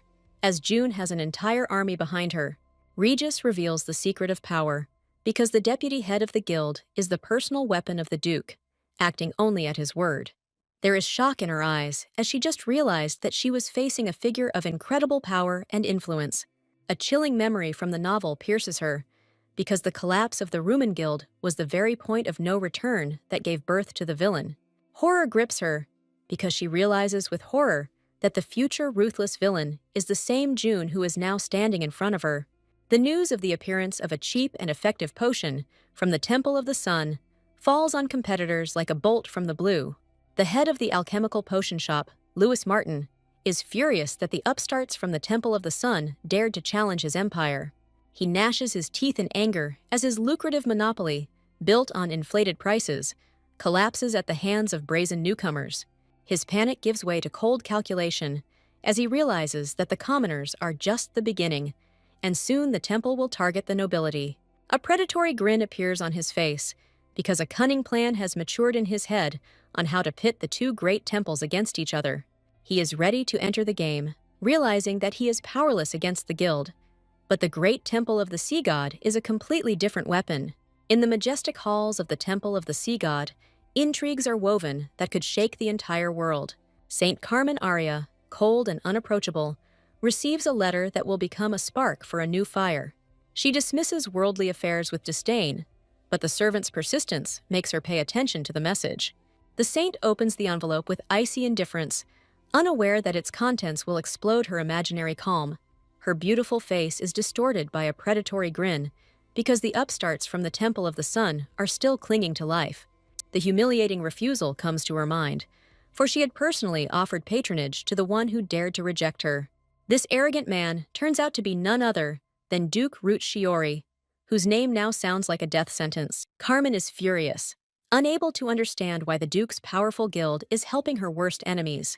Her brother, Saint Dominic Arius, is alarmed by her anger, sensing an impending storm. The girl, her face distorted with anger, shouts to her brother that their enemies are not only alive, but have also enlisted the support of the devil himself. Dominic can't believe his ears, because the news of the failure sounds like a personal insult. The saint lashes out in rage at his subordinates, as their incompetence has put everything at risk. He mercilessly punishes the guilty, because in this game, it is not just money that is at stake, but divine superiority. Brother and sister, united by righteous anger, decide to put an end to the impudent upstarts once and for all. Carmen bitterly realizes that their dream of total domination is collapsing due to an annoying obstacle. The young man seeks answers from his sister, as their power is waning and divine revelations have ceased. They realize with horror that their god has turned away from them, leaving them alone to face a powerful enemy. The young man calls for caution, because the god's silence could be a sign that entering into war with the Duke is suicide. Instead of open conflict, he proposes to act cunningly, sending his best spy into the enemy camp. A predatory smile appears on the saint's face, because the time has come to release their secret weapon that they have been cultivating for so long. A ruthless spy with icy eyes emerges from the shadows, ready to extract any secret for his masters. Ordle holds the proof of his victory in his hands in triumph, as the first batch of potions was gone in the blink of an eye. Even her loyal companions are stunned by such success, unable to believe in the genius of the saint's plan. The heroine reveals the secret of her victory with a smile, because she did not foresee it, but coldly calculated every step. She recalls with a smile how the priestess's ardent persistence became the last straw that launched this grandiose project. The girl thinks with gratitude about her new allies, because behind June's indestructible strength lies the same loyalty. The high priest is horrified to realize the titanic effort that lies behind this success, and his strength is already running out. The saint looks tenderly at her exhausted assistants, knowing that only she can restore their strength for a new battle. Each soul that learns of her god increases her power drop by drop, turning faith into a tangible weapon.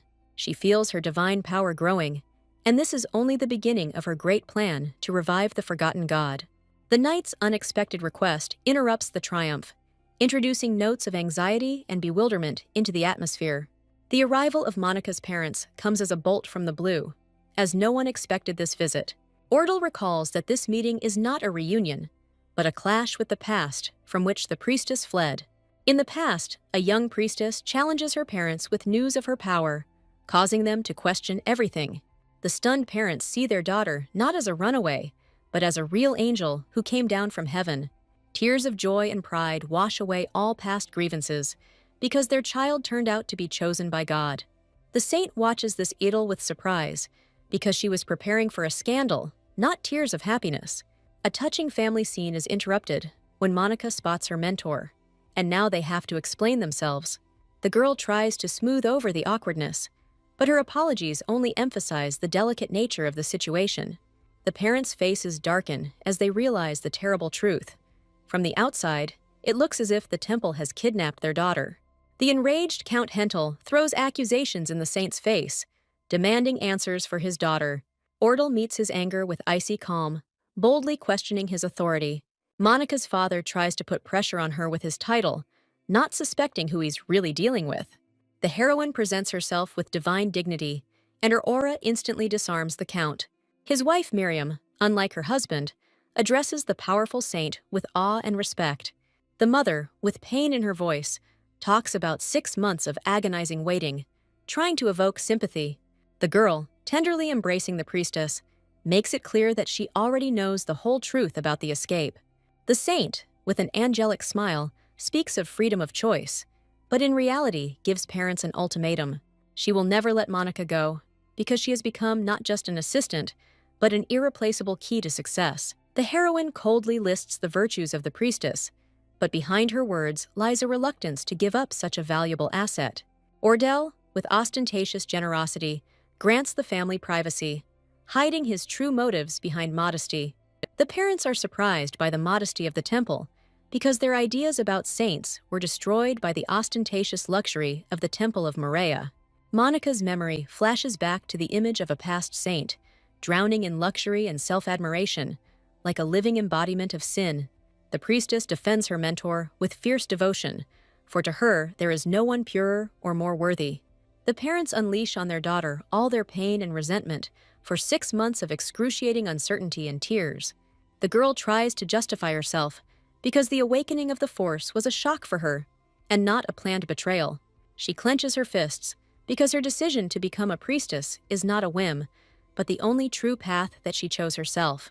Monica, burning her bridges behind her, renounces her title and inheritance, choosing to serve God over wealth. The mother, in tears, begs her to come back, because her heart is breaking at the sight of her daughter in such squalid surroundings. The father looks at the shabby walls with disdain, because for him, poverty is a shame, not a virtue. Her parents do not understand her choice, because in their eyes, serving a poor church is a path to nowhere. Monica proudly rejects worldly values, because she found her true calling in serving God. The mother, with laughter and tears in her eyes, sees in her daughter not a stubborn runaway, but a strong personality. Having accepted defeat, the parents humorously admit that their strong-willed daughter would never have given up.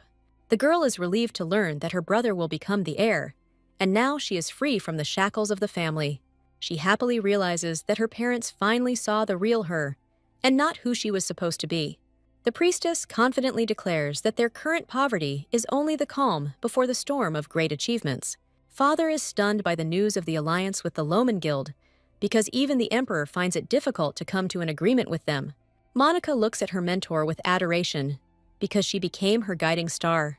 Conquered by the power and ambitions of the saint, the parents turn from skeptics into the most devoted patrons of the temple. The saint is surprised to realize that her plan worked perfectly, because new allies came into her hands themselves. The count's gratitude for saving his daughter becomes an unexpected trump card for Ordell in her big game. A guess flashes in her head that the humiliated and beaten priestess could have been the count's daughter. The puzzle comes together, and the heroine realizes with horror that the tears of that novice belong to Monica. Parents try to make amends with apologies, unwittingly revealing another weakness of their enemy. The girl, with feigned sadness, hints at her dependence on the enemy, skillfully setting a trap. The angry parents rush into battle, promising to crush her enemies with their generosity. The heroine accepts their help with a sly smile, but immediately sets a new, seemingly impossible condition. She deals the decisive blow by offering them not just patronage, but complete submission to her will. Monica's parents are stunned by her offer, because they wanted to buy forgiveness, but they were offered a new faith. The saint skillfully intertwines their family interests with her own, offering them power in exchange for loyalty. The mention of the powerful Duke Shiori becomes the final argument that finally breaks their resistance. The parents, blinded by the prospect of an alliance with a great family, see their daughter's decision not as a loss, but as a brilliant opportunity. The heroine, with a victorious smile, consolidates her success, not giving them a single chance to change their minds. Monica's trust and diligence bears the first fruits, filling the temple's treasury and the hearts of its followers with faith.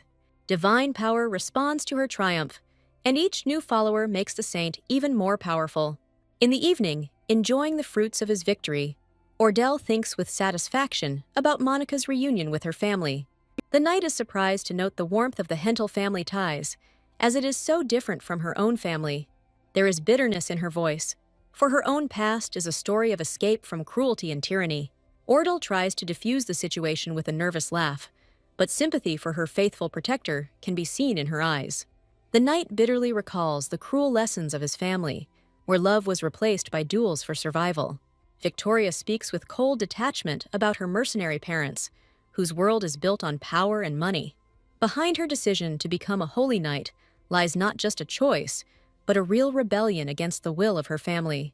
The saint, with a gentle smile, questions Victoria's words, seeing hidden parental love behind the stern facade. Ordell draws the line between the greed of a mercenary and the honor of a knight, elevating the path of his faithful protector.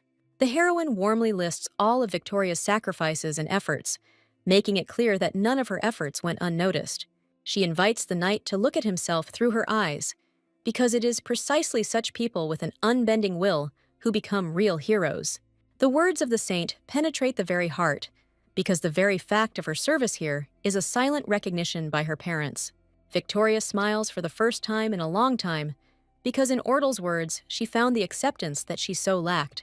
The protector looks at her mistress with concern, because on this night without Monica, their shared vulnerability is felt especially acutely. Ordle, with feigned calm, lets go of his protector, remaining alone in what will soon become a death trap. Envious of someone else's family happiness, the girl bitterly remembers her false past. But even in her dark past, there was a ray of light, a memory of someone who was more than just a friend to her. As she falls asleep, she thinks longingly about those she left behind, not suspecting that the past is already preparing a fatal blow for her. The alarm signal from the system breaks her out of her sleep, because in the silence of the night, death has already penetrated the holy walls of the temple. A chilling warning tells of an alien follower whose murderous intent is aimed directly at her. She knew that enemies would come for her, but she did not expect that the blow would be dealt by a follower of another hostile god. However, fear gives way to cold determination, because she already had a deadly surprise prepared for this case. A silent shadow glides across the room, and a hooded killer raises a dagger over a seemingly defenseless victim. At the last moment, the system screams about danger, because the killer with glowing purple eyes has already struck. At the last moment, the saint activates a hidden power, turning from a victim into a ruthless hunter. She looks at her defeated enemy with cold satisfaction, because her trap worked flawlessly. Her salvation was not a divine gift, but a legendary artifact, saved for the most extreme cases. But looking at the motionless body, she feels a pang of doubt, because killing was never her goal. The young man comes to his senses, but finds himself in humiliating captivity, tied up with scraps of his own clothing. The heroine looks away in embarrassment, because her improvised bonds look too ambiguous. She makes a halting justification, trying to convince both herself and the prisoner that there was nothing wrong with her actions. Ordle goes on the offensive, demanding an answer, because she knows for sure that he is a servant of a hostile god.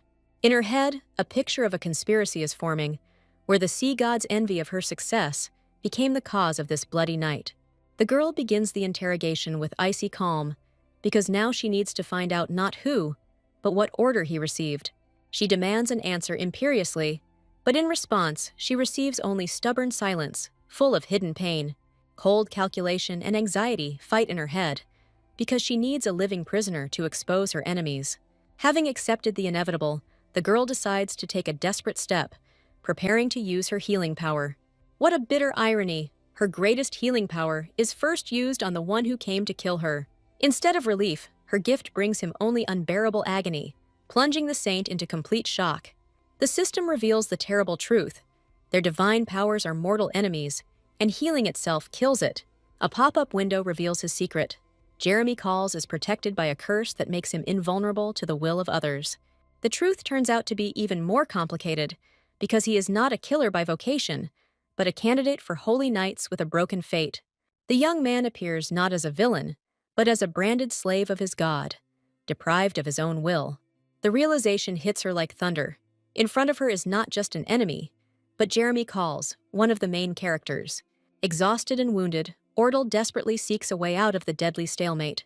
Her power, instead of healing, awakens dark energy in Jeremy, causing him unbearable suffering. Commander Seth, sensing something is wrong, worries about the saint, who is left without her usual protection that night. The deceptive silence in the corridor almost lulls his vigilance, but the warrior's intuition does not allow him to leave. A sudden cry of pain breaks the silence of the night, and a chilling horror forces the commander to rush to help. He bursts into the chambers and freezes on the threshold, seeing his mistress in a pool of blood on the floor. Caught off guard, the girl looks up at the commander, finding herself in the most ambiguous situation. She tries haltingly to explain what is happening, but every word she says only makes the moment more awkward. In a panic, the heroine realizes that the truth will kill Jeremy, because the fanatical Seth will not spare the enemy's servant. Seth looks at the prisoner with icy fury, mistakenly seeing him as the cause of the saint's suffering and preparing to deliver justice.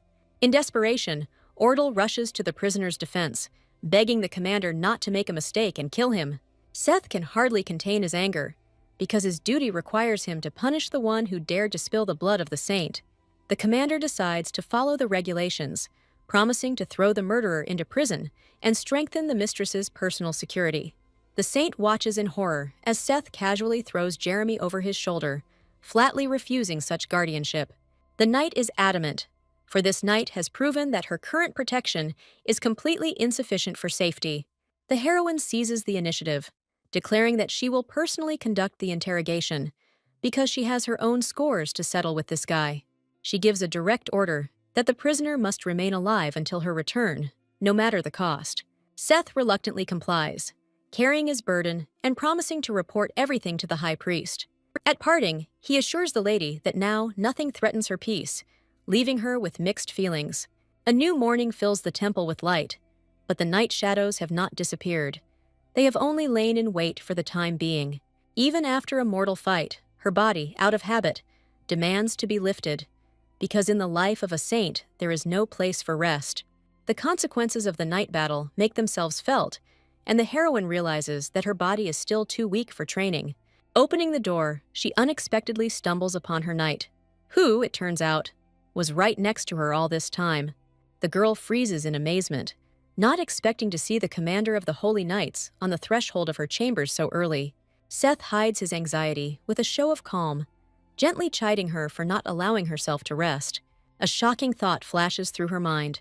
Could it be that he stood guard at her door all night without sleep? His words turn out to be not empty politeness, but an oath that he fulfilled by personally guarding her sleep. However, she is worried about his pallor, because she knows that a sleepless night cannot tire a swordmaster so much. Hiding her anxiety, the saint gives him a radiant smile, thanking him for his devoted service. His face lights up at her words, and for a moment, genuine joy appears behind the mask of a stern commander. Rumors of the night attack had already spread throughout the temple, causing confusion among everyone, since their monastery was too poor for robbers. The news that the target was none other than the saint herself spreads like wildfire, leaving the servants in shock. Fear flashes in the servants' eyes, because they remember her previous cruelty and do not envy the attacker in the least. Behind her back, they whisper that although the girl has changed, you can't hide your old character, and the killer was very unlucky. At breakfast, the heroine and her knight sit in tense silence, while gossip and rumors rage around them. Ordell breaks the silence, innocently inquiring about the absence of his usual companion, the knight Victoria. Seth asks her with ill-concealed jealousy if she feels insecure in his company. The girl quickly assures him of her complete trust, mentally hiding this compliment as a little secret from Victoria. A suspicion arises in her mind that Victoria's affairs are connected with the secret strengthening of her own security. The saint playfully demands a smile from the commander, trying to diffuse the situation and hide the tension behind a flirtatious joke. Seth is adamant, for the safety of the saint is above all else, and he demands her complete submission in this matter. The girl accepts his conditions with feigned humility, realizing that arguing now is pointless and dangerous.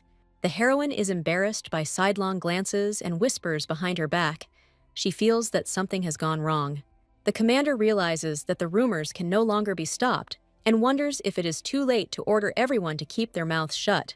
The most terrible gossip comes to life in her imagination, crossing out all her efforts to become better in the eyes of others.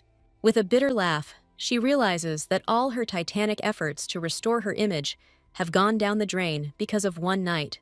Realizing that the rumors can no longer be silenced, Seth suggests getting down to business and finally interrogating the mysterious prisoner.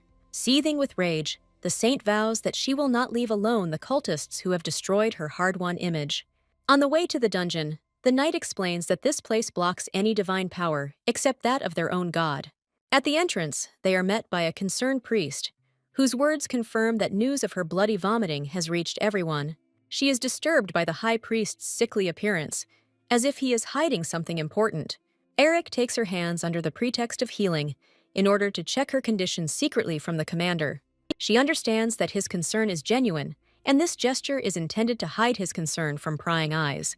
The heroine's heart is filled with warmth, because the high priest's kindness is not ostentatious, but genuine. He confirms with relief that she is okay, but his eyes reveal unspoken concern. Before the saint can begin her interrogation, the priest stops her, ready to share shocking news. He reveals that the prisoner is literally imbued with an alien divine force, which is causing him pain. This is not just a blessing, but the very essence of the hostile god of the seas, contained in the body of a young man. Now it is clear why Seth could not sense him, because the power of the god hid the presence of his adept. The commander's face distorts with realization, because a clash with the power of a god is a threat of a completely different level. The prisoner does not respond even to divine power, and Ordell is overcome with an icy fear that he is already dead. Memories from her past life suggest a crazy plan to her, and she resolutely asks the commander for her bag. The very same box ends up in her hands, and her companions freeze in anxious anticipation, not understanding the saint's plan. The next moment, the girl slams the heavy box down on the captive's head, showing no mercy. Seth and Eric scream in horror, not believing that their meek mistress is capable of such cruelty. A strange feeling comes over the heroine, because this box in her hands seems almost familiar, as if it were an extension of her will. The plan works, and the guy finally reacts, although his groan sounds more like a headache. Ordell explains that normal weapons are powerless, but for some reason, this box causes him pain, just like last night. She puts forward the incredible theory that the box itself, not its contents, is a divine object. The priest and knight are confused, because their temple does not have such an artifact, which means its origin is unknown and potentially dangerous. A terrible guess comes to her. The box belongs to the god of destruction, death itself. But how an artifact of destruction ended up in their temple, and even as the keeper of the relic of light, remains a mystery. Despite the ominous discovery, the girl beams with joy, because now they have a powerful weapon in their hands. With a disarming smile, she suggests that they immediately prepare for the execution, leaving her companions dumbfounded.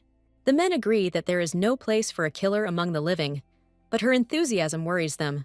Suddenly, the saint changes tactics, offering to lure the valuable warrior to her side instead of a senseless execution. She points to the captive's empty gaze, proving that he is nothing more than a puppet in the hands of a cruel deity. It dawns on Erica that the god of the seas is using the boy as a vessel, granting him his destructive power. The heroine decides to first free him from the divine shackles, and only then pass judgment. Seth and Eric do not understand her sudden mercy, because she is ready to give a chance to the one who came for her life. A terrifying picture of the future emerges in her mind, where Jeremy is doomed to eternal torment and murder. He will become a spineless puppet, a killing machine devoid of his own soul and will. She remembers that according to canon, he was supposed to be saved by another, but this story was too important to ignore. The girl's heart is squeezed with pity, because she cannot sacrifice a suffering young man for the sake of a book novel. Eric accepts her will with unexpected humility, completely trusting her decision as a saint. His concern about the complexity of the ritual takes her by surprise, because she did not expect such trust from him. Ordell's soul is filled with jubilation, because she was able to earn the trust that she never had in her past life.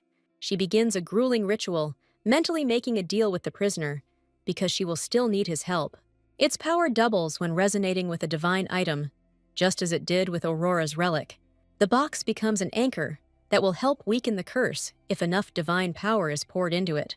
She puts all her hope into one single blessing, praying that it will work.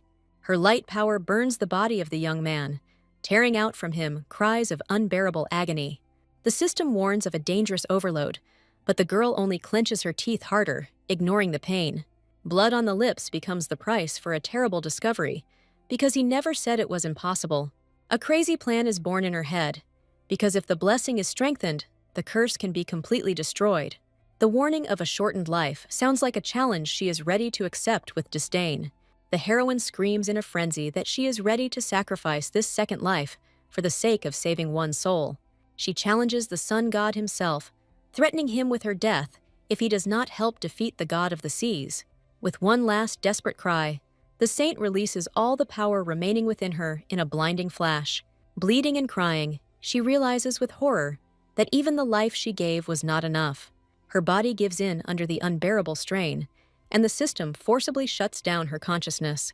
Losing consciousness, she falls on him, and at the last moment, the system reports that part of the curse has been lifted. Consciousness is transported to the past, where her best friend reproaches her for her inattention.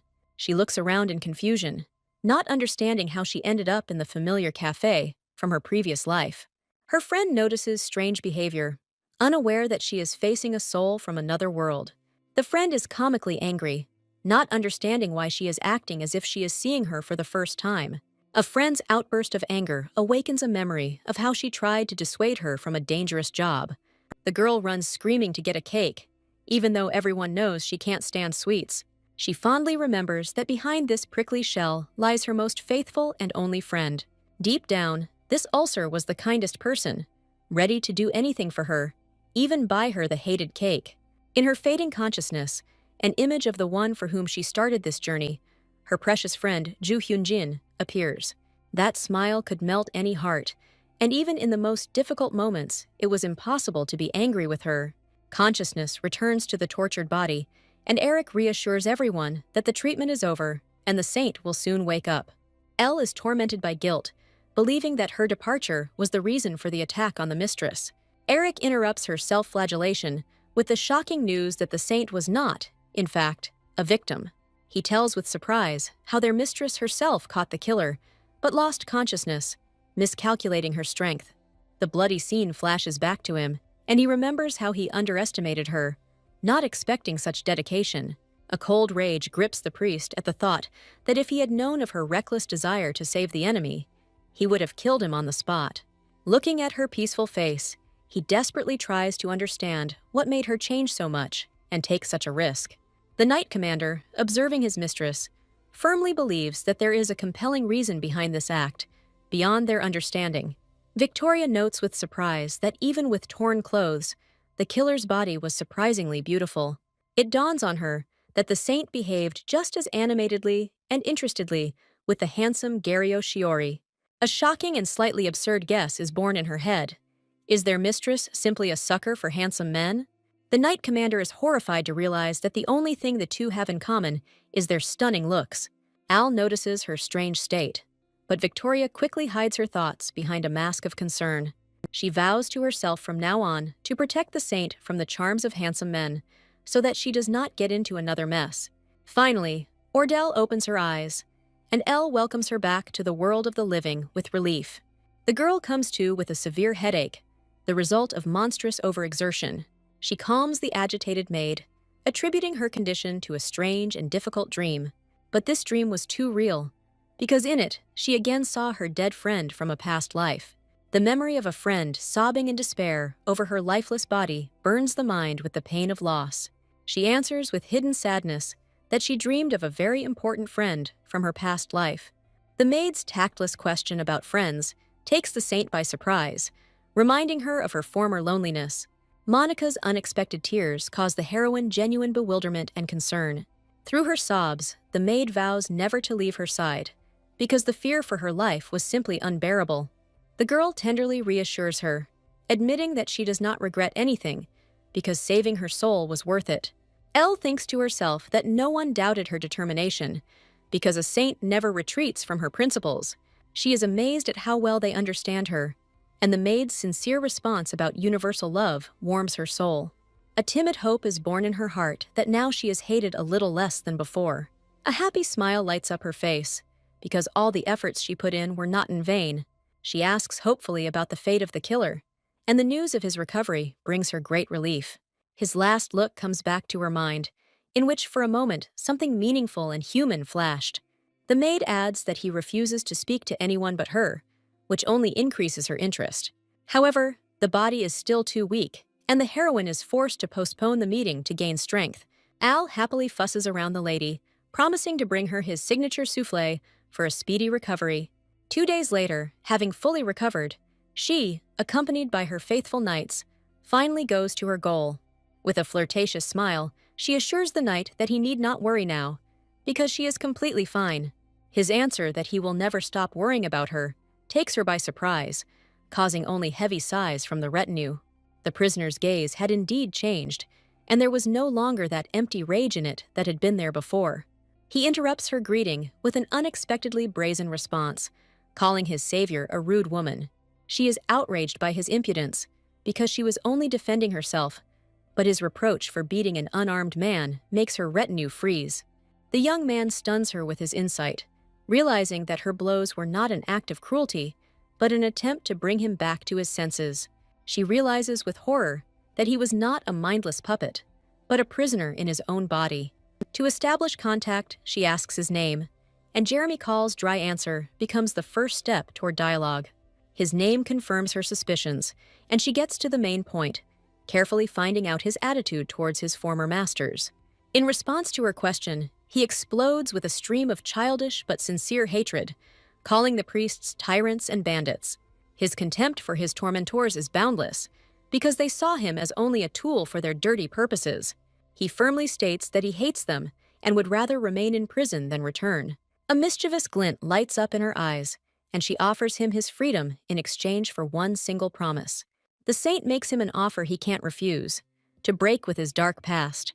Jeremy is completely confused and can't believe that after everything he's done, he's being offered a second chance. Her piercing smile tells us that she sees not a murderer, but a tortured soul for whom this service is a burden. The prudent knight tries to cool her ardor, reminding her that such problems cannot be solved by desire alone.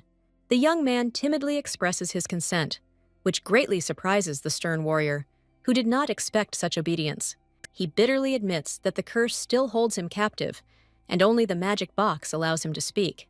The ruthless system informs that its powers are not yet sufficient to completely dispel the dark spell from his body. The knight does not understand why they call the gift of the god of the seas a curse, because it is a sign of divine interest. The guy explains with despair that suppression of the will is not a blessing, but the worst possible curse. She fully shares his feelings, wisely noting that any gift without consent becomes a curse. The saint, with unshakable confidence, promises to one day grant him freedom, asking only for trust. Victoria still cannot trust her former enemy, but the saint asks her for patience and understanding. A brilliant and slightly crazy idea comes to her mind, that in order to strengthen her divine power, she simply needs to earn a lot of money.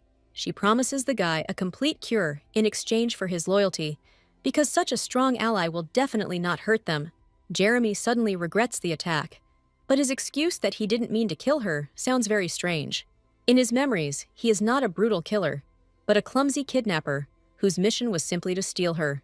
She jokingly scolds him for the attempted kidnapping, and he sheepishly thanks her for saving him and asks for forgiveness. His awkwardness and naivety are completely at odds with the image of a cold-blooded killer, which makes her suspicious.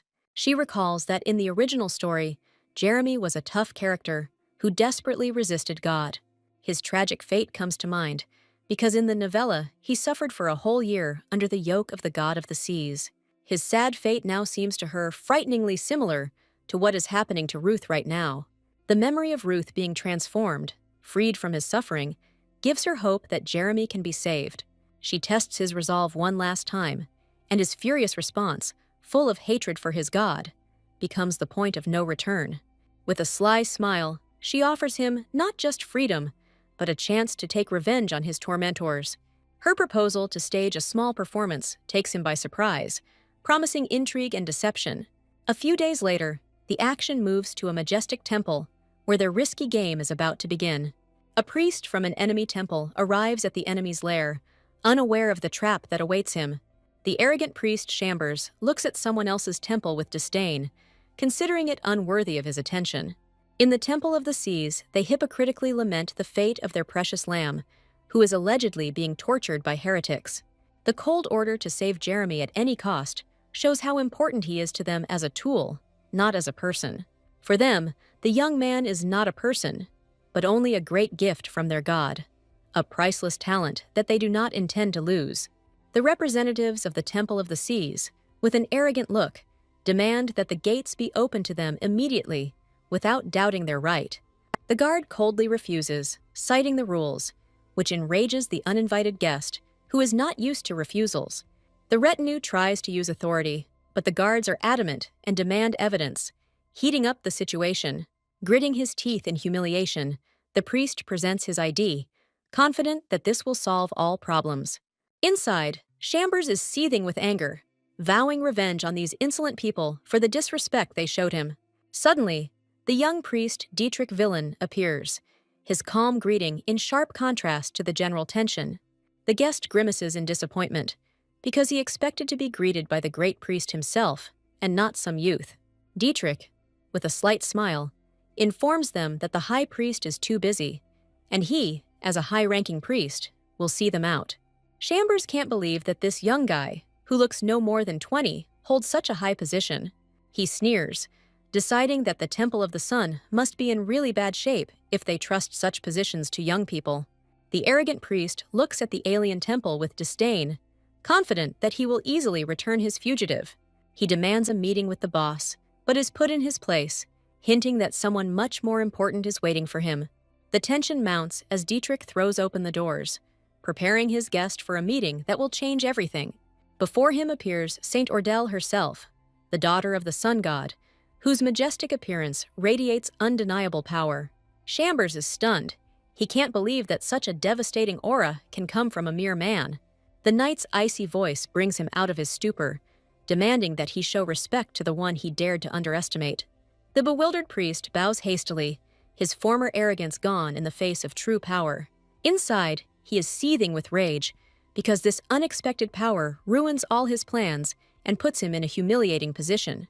With horror, he realizes that he has made a cruel miscalculation.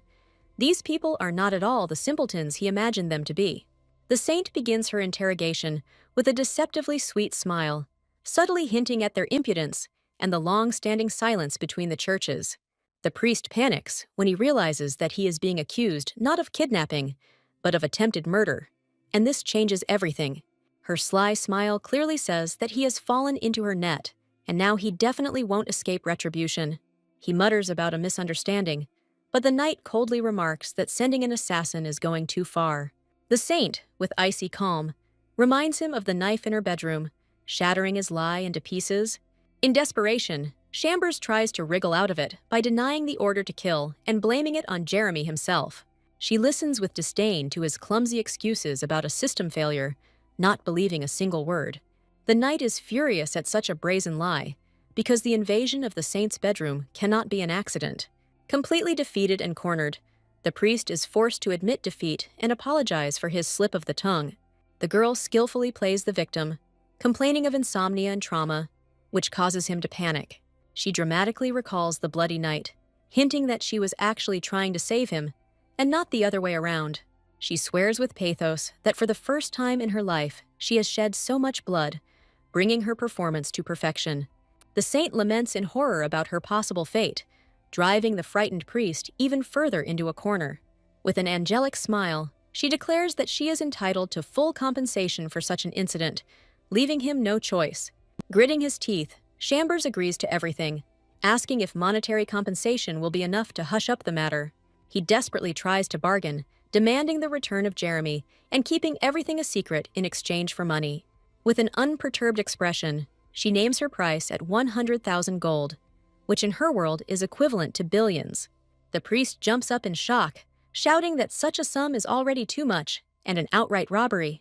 Her face darkens, and she asks coldly if he thinks this is too much for almost killing a saint. In horror, he offers 20,000, begging her to agree, because they simply can't afford more. She graciously agrees, and the priest thanks her with relief for her generosity, not realizing that he has been tricked. Just when the humiliated priest thought it was all over, the saint strikes again, demanding a separate ransom for Jeremy. With a devilish grin, she explains that compensation for damages and payment for the extradition of the killer are two different things. With feigned innocence, she asks if there is any problem, enjoying his complete confusion. The knight watches her game with admiration, amazed by the incredible cunning and courage of his mistress. In the end, the priest, completely broken, pays 30,000 gold, losing both money and dignity. The next day, the humiliated delegation returns home, setting up camp in the forest under cover of night. Chambers recalls the humiliating visit with bitterness, vowing never to have anything to do with the Temple of the Sun again. Suddenly, their dismal peace is broken by a panicked cry, announcing that their precious captive has disappeared without a trace. He rushes towards the carriage in a rage, realizing that the young man has escaped right from under their noses. Looking into the empty carriage, the priest shouts out the guy's name in horror, finally realizing that they were tricked. The guards babble excuses in panic, but their incompetence only intensifies the priest's rage. Chambers is furious because he so carefully hid the guy's true nature, and now all his efforts have gone to waste. He remembers with bitterness how he himself isolated the young man to hide his secret, and now he is reaping the fruits of his caution. In desperation, he orders his men to find the fugitive at any cost, otherwise they will all die. Meanwhile, Jeremy returns to the Temple of the Sun with a smile, where the saint is already waiting for him. The girl, with a satisfied smile, praises him for his brilliant escape. Because their cunning plan worked perfectly, she offers him a treat with care, showing that their relationship goes beyond a simple union. Her smug look speaks of complete triumph, because their performance was a resounding success. She remembers proposing this risky plan to him, giving him a chance at freedom in exchange for a short performance. The girl generously offers him a choice, to remain under her protection or to start a new life elsewhere.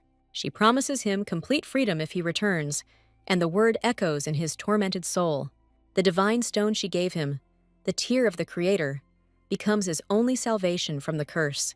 The girl remembers how she cunningly separated this stone from the deadly artifact in order to save his life. She asks with concern if the necklace is helping, showing her genuine concern for his condition. The young man readily offers to return to prison, so as not to inconvenience her, which breaks her heart. The saint resolutely refuses, because none of them will be able to sleep peacefully knowing that an innocent child is sitting in captivity. She leads him into a sunlit room, promising to treat him like a normal person and not a monster. The girl gives him a new purpose, to live in this house and protect it, giving him back the meaning of existence. Jeremy tearfully vows to protect her, finally finding a home and someone he can trust. He immediately asks for more cookies, and this childish spontaneity shows that the ice in his heart has begun to melt. Dominic Aria furiously reprimands his subordinate, as losing Jeremy is a failure that cannot be forgiven. Money is no problem for him, but the disappearance of the young man threatens their entire secret and cruel plan. He is sure that the guy, like a puppet, should have returned, unless God himself intervened in the matter. In desperation, the priest turns to his God, standing before his majestic statue in search of answers. He humbly prays for a sign, for their lost lamb has not returned, and Dominic's faith begins to waver. The oppressive silence of the deity drives him mad, sowing seeds of fear and doubt in the soul of the priest. The silent face of God frightens him to death, because before he had never ignored anything that concerned Jeremy. Meanwhile, the saint, using her power to the limit, blesses thousands of potions, preparing for something grand. Each new bottle costs her blood, and the girl bitterly realizes that she pays for her strength with her own health. She looks at the endless rows of potions in despair, exhausted by the pain and the incessant bleeding. In desperation, she looks for a way to get rid of the bloody handkerchief, because this secret could cost her life. Her panic is interrupted by Jeremy, who asks from the ceiling with childish curiosity if she is dying. Shock turns to anger, and she yells at him for scaring her to death with his sudden appearance. He innocently explains that he was simply following her orders to protect her, not seeing anything strange in his behavior. The young man admits that he feels much better here than in the temple, where divine writings stifled his mind and body. He enthusiastically declares that the ceiling is ideal for secret guards, which completely discourages the saint. Deciding to trust him, she shows him the handkerchief and makes the condition that all her secrets must remain a secret. The guy agrees easily, but his carefree appearance makes her doubt that he understood the seriousness of the situation. She hands him a handkerchief, giving him his first serious assignment, which becomes a test of his loyalty. He immediately offers to kill the people outside with an innocent look, showing his frightening willingness to protect her at any cost. The temple is in full swing, and the strict overseer demands full dedication from the workers, because the saint's reputation is at stake. The girl calms her defender with a smile, explaining that these are not enemies, but masters sent by her new allies. The generosity of the Hentle couple knows no bounds, as their estate is famous for its finest chefs and abundance of food. The saint remembers with surprise that Monica, left in the temple, is in fact the heiress of a huge fortune. She finally understands the rage of Monica's parents. because they entrusted their precious daughter to a nearly destroyed temple. Jeremy, already accustomed to his new role, with childish spontaneity demands variety in desserts. When the young man naively asks where they get the money for all this, the saint only smiles mysteriously. She triumphantly reminds him of the 30,000 gold pieces that they had cunningly extorted from the temple of the god of the seas. With a sparkle in her eyes, the heroine announces that with the remaining money, they will announce themselves to the whole world by starting a full-scale activity. The upcoming offering ceremony becomes their first step, a chance to prove their strength and gather new followers. The sacred ritual of offering, forgotten for many years, becomes a symbol of rebirth and a new era for the temple. Hard times and utter poverty did not allow them to even think about the ceremony, leaving the temple in ruins and despair. Her bold decision to perform the ritual now, when they are barely back on their feet, leaves her comrades in shock and awe. The girl announces her plan with a confident smile, because she has a trump card in reserve that can change everything. The high priest and the knight enthusiastically accept her idea, trusting completely in her wisdom and insight. The simple question of what they will give as a gift hangs in the air, but the saint already has a bold answer ready. She states with shocking candor that her offering to the god will be cash, a whole 15,000 gold pieces. The heroine explains with a sly smile that this dirty money needs to be laundered by sacrificing it to her god. She wisely decides to divide the wealth, investing one half in divine grace and the other in the earthly grandeur of the temple. Deep down, she makes a difficult choice, sacrificing her chance at healing to save her home and her people. The high priest enthusiastically supports the idea of a lavish ceremony, as this is their chance to restore the temple to its former glory. The saint announces the list of honored guests, and every name on it is another nail in the coffin of her enemies. She mentions another guest with a mysterious smile, and this name becomes the main trump card in her risky game. Her loyal knight is completely confused, unable to imagine who else she could have drawn into her intrigues. A graceful invitation sent into the enemy's lair becomes not just a polite gesture, but a real challenge. Upon receiving the letter, her main opponent becomes enraged, because this ceremony ruins all his plans to control her. He recalls how he cruelly exiled the true saint, ordering her to defend her place and not dream of returning. The sun god's daughter's bold signature infuriates him because she dared to appropriate the title of his puppet. He realizes with horror that the rumors about her power turned out to be true, and his obedient doll turns into a real saint. The mention of Duke Shiori's visit becomes a death sentence for him, as his master will now learn of the failure. In a panic, the enemy decides to immediately go to the temple to stop her daring and dangerous plan at any cost. With only a few days left until the ceremony, the temple, flooded with light, is preparing for its grand triumph. The first to arrive is Duke Rute Shiori, and his appearance becomes a harbinger of the coming and irreversible changes. The heroine greets the important guest with a warm smile, hiding her cunning intentions behind her politeness. He kisses her hand tenderly, and behind his gallantry, there is a burning desire to be closer and become part of her world. Suddenly, another guest appears, whose boisterous joy and familiarity introduce a note of chaos into the atmosphere. The saint accepts the thanks with sweet irritation, because she made sure that all her allies were here. The Duke's awkwardness under the new guest's close attention only underlines how much the temple has been transformed. The girl speaks evasively about some good people, and this riddle only further inflames the Duke's curiosity. She slyly reveals her cards by mentioning a generous donation, hinting at her growing power and influence.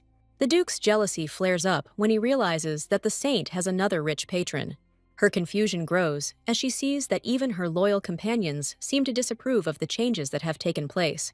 The saint confidently declares that the luxurious rooms and a special room for the Duke will dispel all their doubts. The Duke's wounded pride instantly turns to delight, and he vows to become her personal purse. Her bold statement that his room is next to her bedroom takes the young man by surprise. The sudden announcement of a guest at the gate interrupts their conversation, and a tense anticipation hangs in the air. The girl thinks hard, because it is still too early for the other guests to arrive. The appearance of Count Kiris, her main enemy, comes as a complete surprise and foreshadows serious danger. The Count greets the Duke with icy politeness, and their meeting at this point looks like a direct confrontation. The Duke plays along with her with a sly smile, pretending that he too is surprised by the Count's invitation to this risky event. Tensions between the Duke and the Count mount, and the Saint finds herself at the center of their secret duel. The girl confirms with a disarming smile that both of her enemies are now just guests at her show. Root Shiori tries to figure out her motives, not understanding why she would invite her worst enemy to the party. Count Kiris is secretly seething with rage, realizing that his puppet has secured the support of a powerful duke. The heroine coldly analyzes the situation, and the duke's early arrival seems logical to her, in contrast to the Count's visit. With poisonous politeness, she drives the Count into a corner, inquiring about the reason for his unexpected visit. The enemy falsely hides behind concern, declaring that he has come as a guardian to personally verify the rumors about the temple. The Saint understands with disgust his true purpose, because he did not come to help, but to spy and control. The true reason for his crimes comes to light, as he only used Ortle as a stepping stone to elevate his family. His brutal past is revealed, showing how he humiliated and controlled the true Saint, demanding complete submission. She parries his attacks with icy calm, covering her insolence with an innocent look. Cruel words from the past come back to her mind, reminding her that she will always be nothing more than a fake and a puppet to him. He confidently threatens to shut down her project, unaware that she is no longer the defenseless girl who can be controlled. The Count cynically orders her to humiliate herself before the Duke in order to beg him for money, not realizing that their connection is deeper. He leaves, leaving her with orders to continue pumping money out of the Duke, and her patience finally snaps. Left alone, the heroine seethes with rage, shocked by his impudence and her inability to fight back. A dark thought of murder flashes through her mind, but she restrains herself, because the investigation is not over yet. She recalls her original, naive plan, in which the Duke was to become her savior from the Count's tyranny. Dreams of a simple escape with the Duke now seem like a childish fantasy against the backdrop of the big game that has unfolded. The girl bitterly realizes that her own success has become a trap, and now she cannot simply abandon the project. The heroine understands that she has fallen into the trap of her own success, because breaking up with the Duke will deprive her of her only hope for salvation. She recalls with horror the true nature of the Count, who in the original story renounced the false saint without hesitation. The Count's past is revealed to be that of a ruthless manipulator who used and discarded an orphan for his own aggrandizement. Her memory recalls the distant words of her friend, the author of the novel, who fatalistically described this cruel state of affairs. The girl clutches her head in despair, cursing her friend who created this confusing and unfair world. The realization that she is living inside a novel, written by her best friend, becomes an unbearable burden. She is powerless to simply call the author here and demand an explanation of why the Count is such an incorrigible villain. The sudden appearance of the loyal assassin from the ceiling, again offering to kill, interrupts her stream of dark thoughts. Gathering her will into a fist, the Saint refuses the simple solution and asks her friend for one important favor. Embarrassed by her concern, the young assassin blushes and hurries off on his mission, leaving her alone with his plans. She tries to unravel the true motives of the Count, who desperately interferes with the revival of the temple. Tired of the oppressive presence of the enemy, she shares with her faithful servant her desire to drive him out as soon as possible. Despite the burning desire to immediately deal with the enemy, the heroine restrains herself for the sake of the secret that she needs to reveal. Memories of his derogatory words, when he considered her renovation project a waste of money, come to light. His rage over the humble room in the past only highlights his pettiness and arrogance. With a sly smile, she enjoys her little revenge, because the wretched room was prepared for the Count on purpose. The tragic image of the real Ordila, who desperately sought love in the eyes of her tormentor, appears before our eyes. The heroine shudders, unable to imagine the pain and humiliation her predecessor had to endure. The faithful servant fervently vows to protect the Saint, urging her to never again tolerate the Count's antics. In a quiet moment of gratitude after a difficult conversation, new resolve is born, reinforced by the devotion of a loved one. The faithful servant informs that now her peace will be guarded by 2 knights, because the captain does not trust her safety to just one person. She tenderly wishes her good night, leaving the Saint alone with her heavy thoughts and concern for her friend. Gratitude for her care is replaced by a chilling fear, because her secret about the false saint could destroy everything. The girl realizes with horror that she has become too attached to her new friends and fears their betrayal more than anything else in the world. In search of solace, she goes out onto the balcony at night, and her loneliness seems almost tangible in the moonlight. The sudden appearance of the Duke with a glass of wine disturbs her privacy. The young man, with a disarming smile, invites her to share the forbidden fruit with him, breaking the strict rules of the temple. Ruby wine fills the glass, promising a brief escape from worries, and perhaps the beginning of something more. Awkwardness gives way to fun, and for a moment, they are just a guy and a girl enjoying a secret night out. Emboldened by the wine, the heroine throws him a daring challenge, offering to tie her up and throw her into bed if she loses control. She playfully imagines how everyone will thank the Duke for taming her wild temper. The Duke accepts her challenge with a predatory smile, unaware that she is completely unaware of the adoration in the eyes of her followers. Suddenly becoming serious, the girl decides to bless him immediately, taking the young man by surprise. He closes the distance abruptly, and their faces are so close that it takes her breath away. Her gaze falls on his partially exposed chest, and she desperately tries to hide her embarrassment at such closeness. Burning with embarrassment, she asks him to move away, but he only mockingly asks why she is looking away. Trying to regain control, the heroine declares that she will find another way to bless him and intrigues him with good news. Activating the skill, she touches his chest and tells him that she will soon be able to grant him a blessing for 2 whole months. She hopes that her increased power will allow her to give a longer blessing, sparing him the need for frequent visits. He gently covers her hand with his own, reproachfully saying that it is offensive for a believer to hear a request to come less often. His words about her being his only consolation fill her with warmth and make her heart beat faster. She is stunned by his beauty and the complete trust he so openly displays. Embarrassed, the girl allows him to come at any time, trying to pull her hand out of his captivity. He leans in for a kiss, but instead shocks her with news of a mysterious watcher on the ceiling.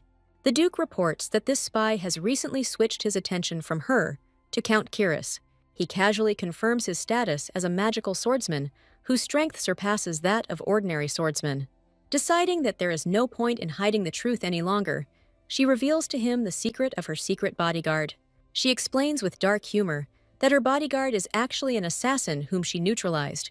The girl explains that the guy's special ability makes him almost invisible to ordinary people. The Duke does not miss the opportunity to admire his insight, striking the heroine with his impeccability.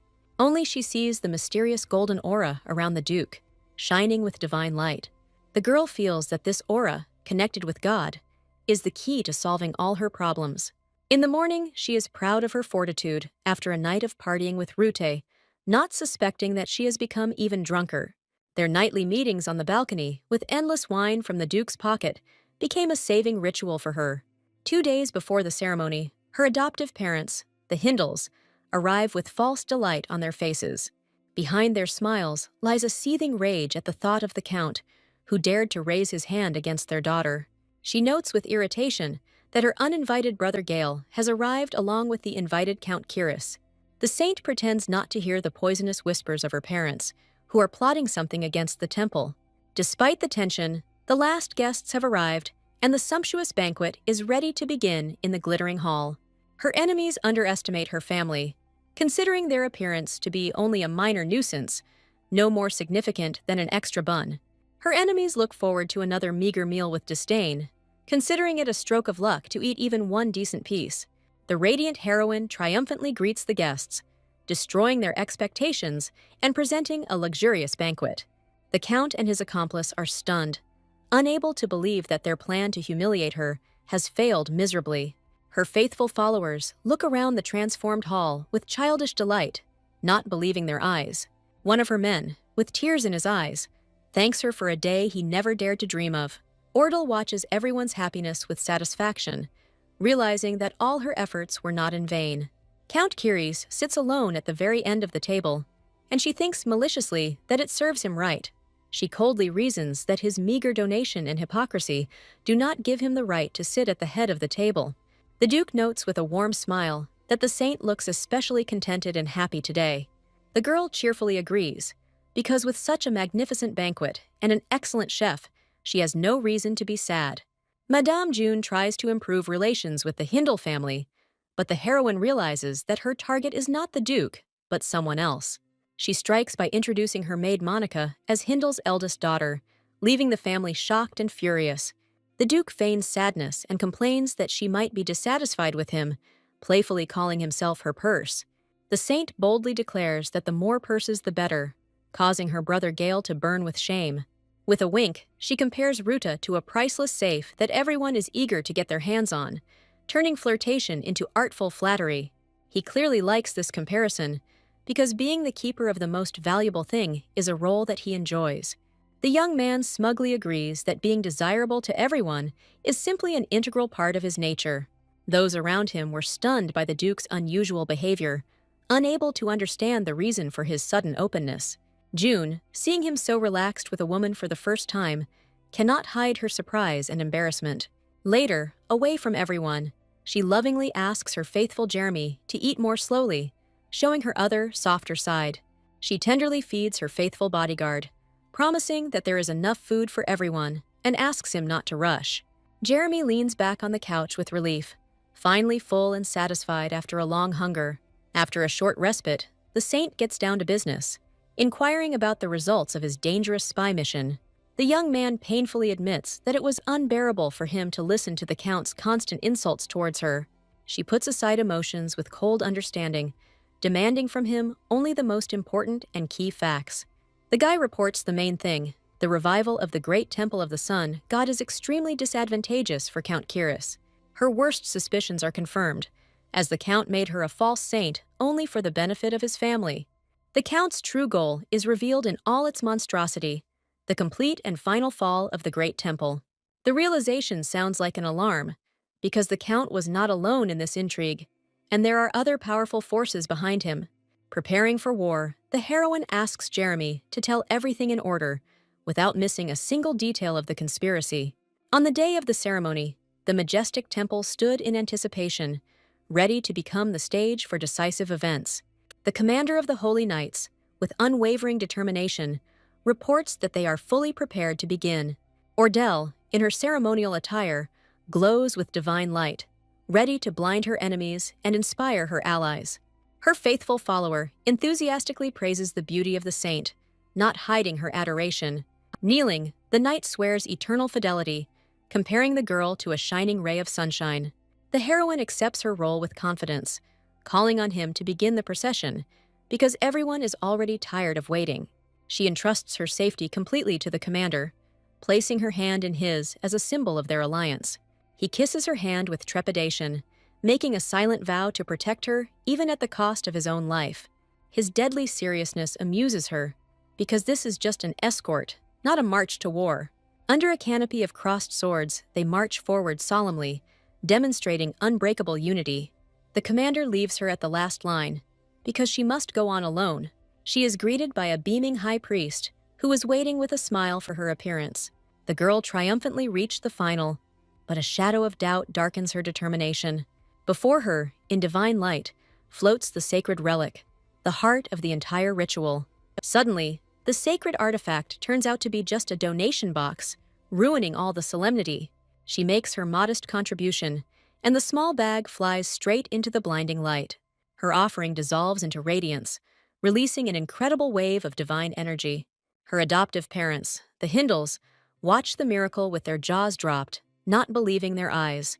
The saint is enveloped in a familiar warm feeling and enjoys her power in a stream of golden light.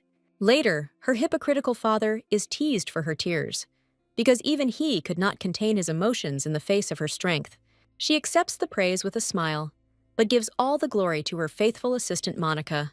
Monica proudly confirms that behind this triumph lies the heroine's titanic preparation. The high priest humbly accepts the gratitude, although his smile hides a great deal of fatigue from the work he has done. Her brother Gale beams with pride as he hears praise for the holy knights whose training he oversaw. Monica aptly compares her to a proud mother admiring her grown-up and successful sons. The heroine picks up the joke, suggesting that the two most handsome men in the temple call her mom, which makes them blush. But behind her joke, there was genuine concern, because she saw their real fatigue behind the mask of cheerfulness. Her adoptive parents ironically note her care for the two handsome boys, comparing them to delicate flowers.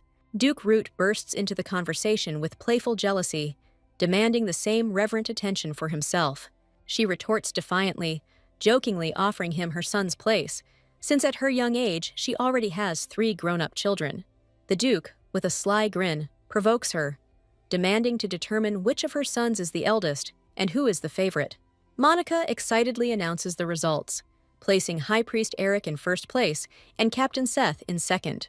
The heroine, with a heavy heart, gives precedence to the priest because he suffered more than anyone from her deception, but did not lose faith.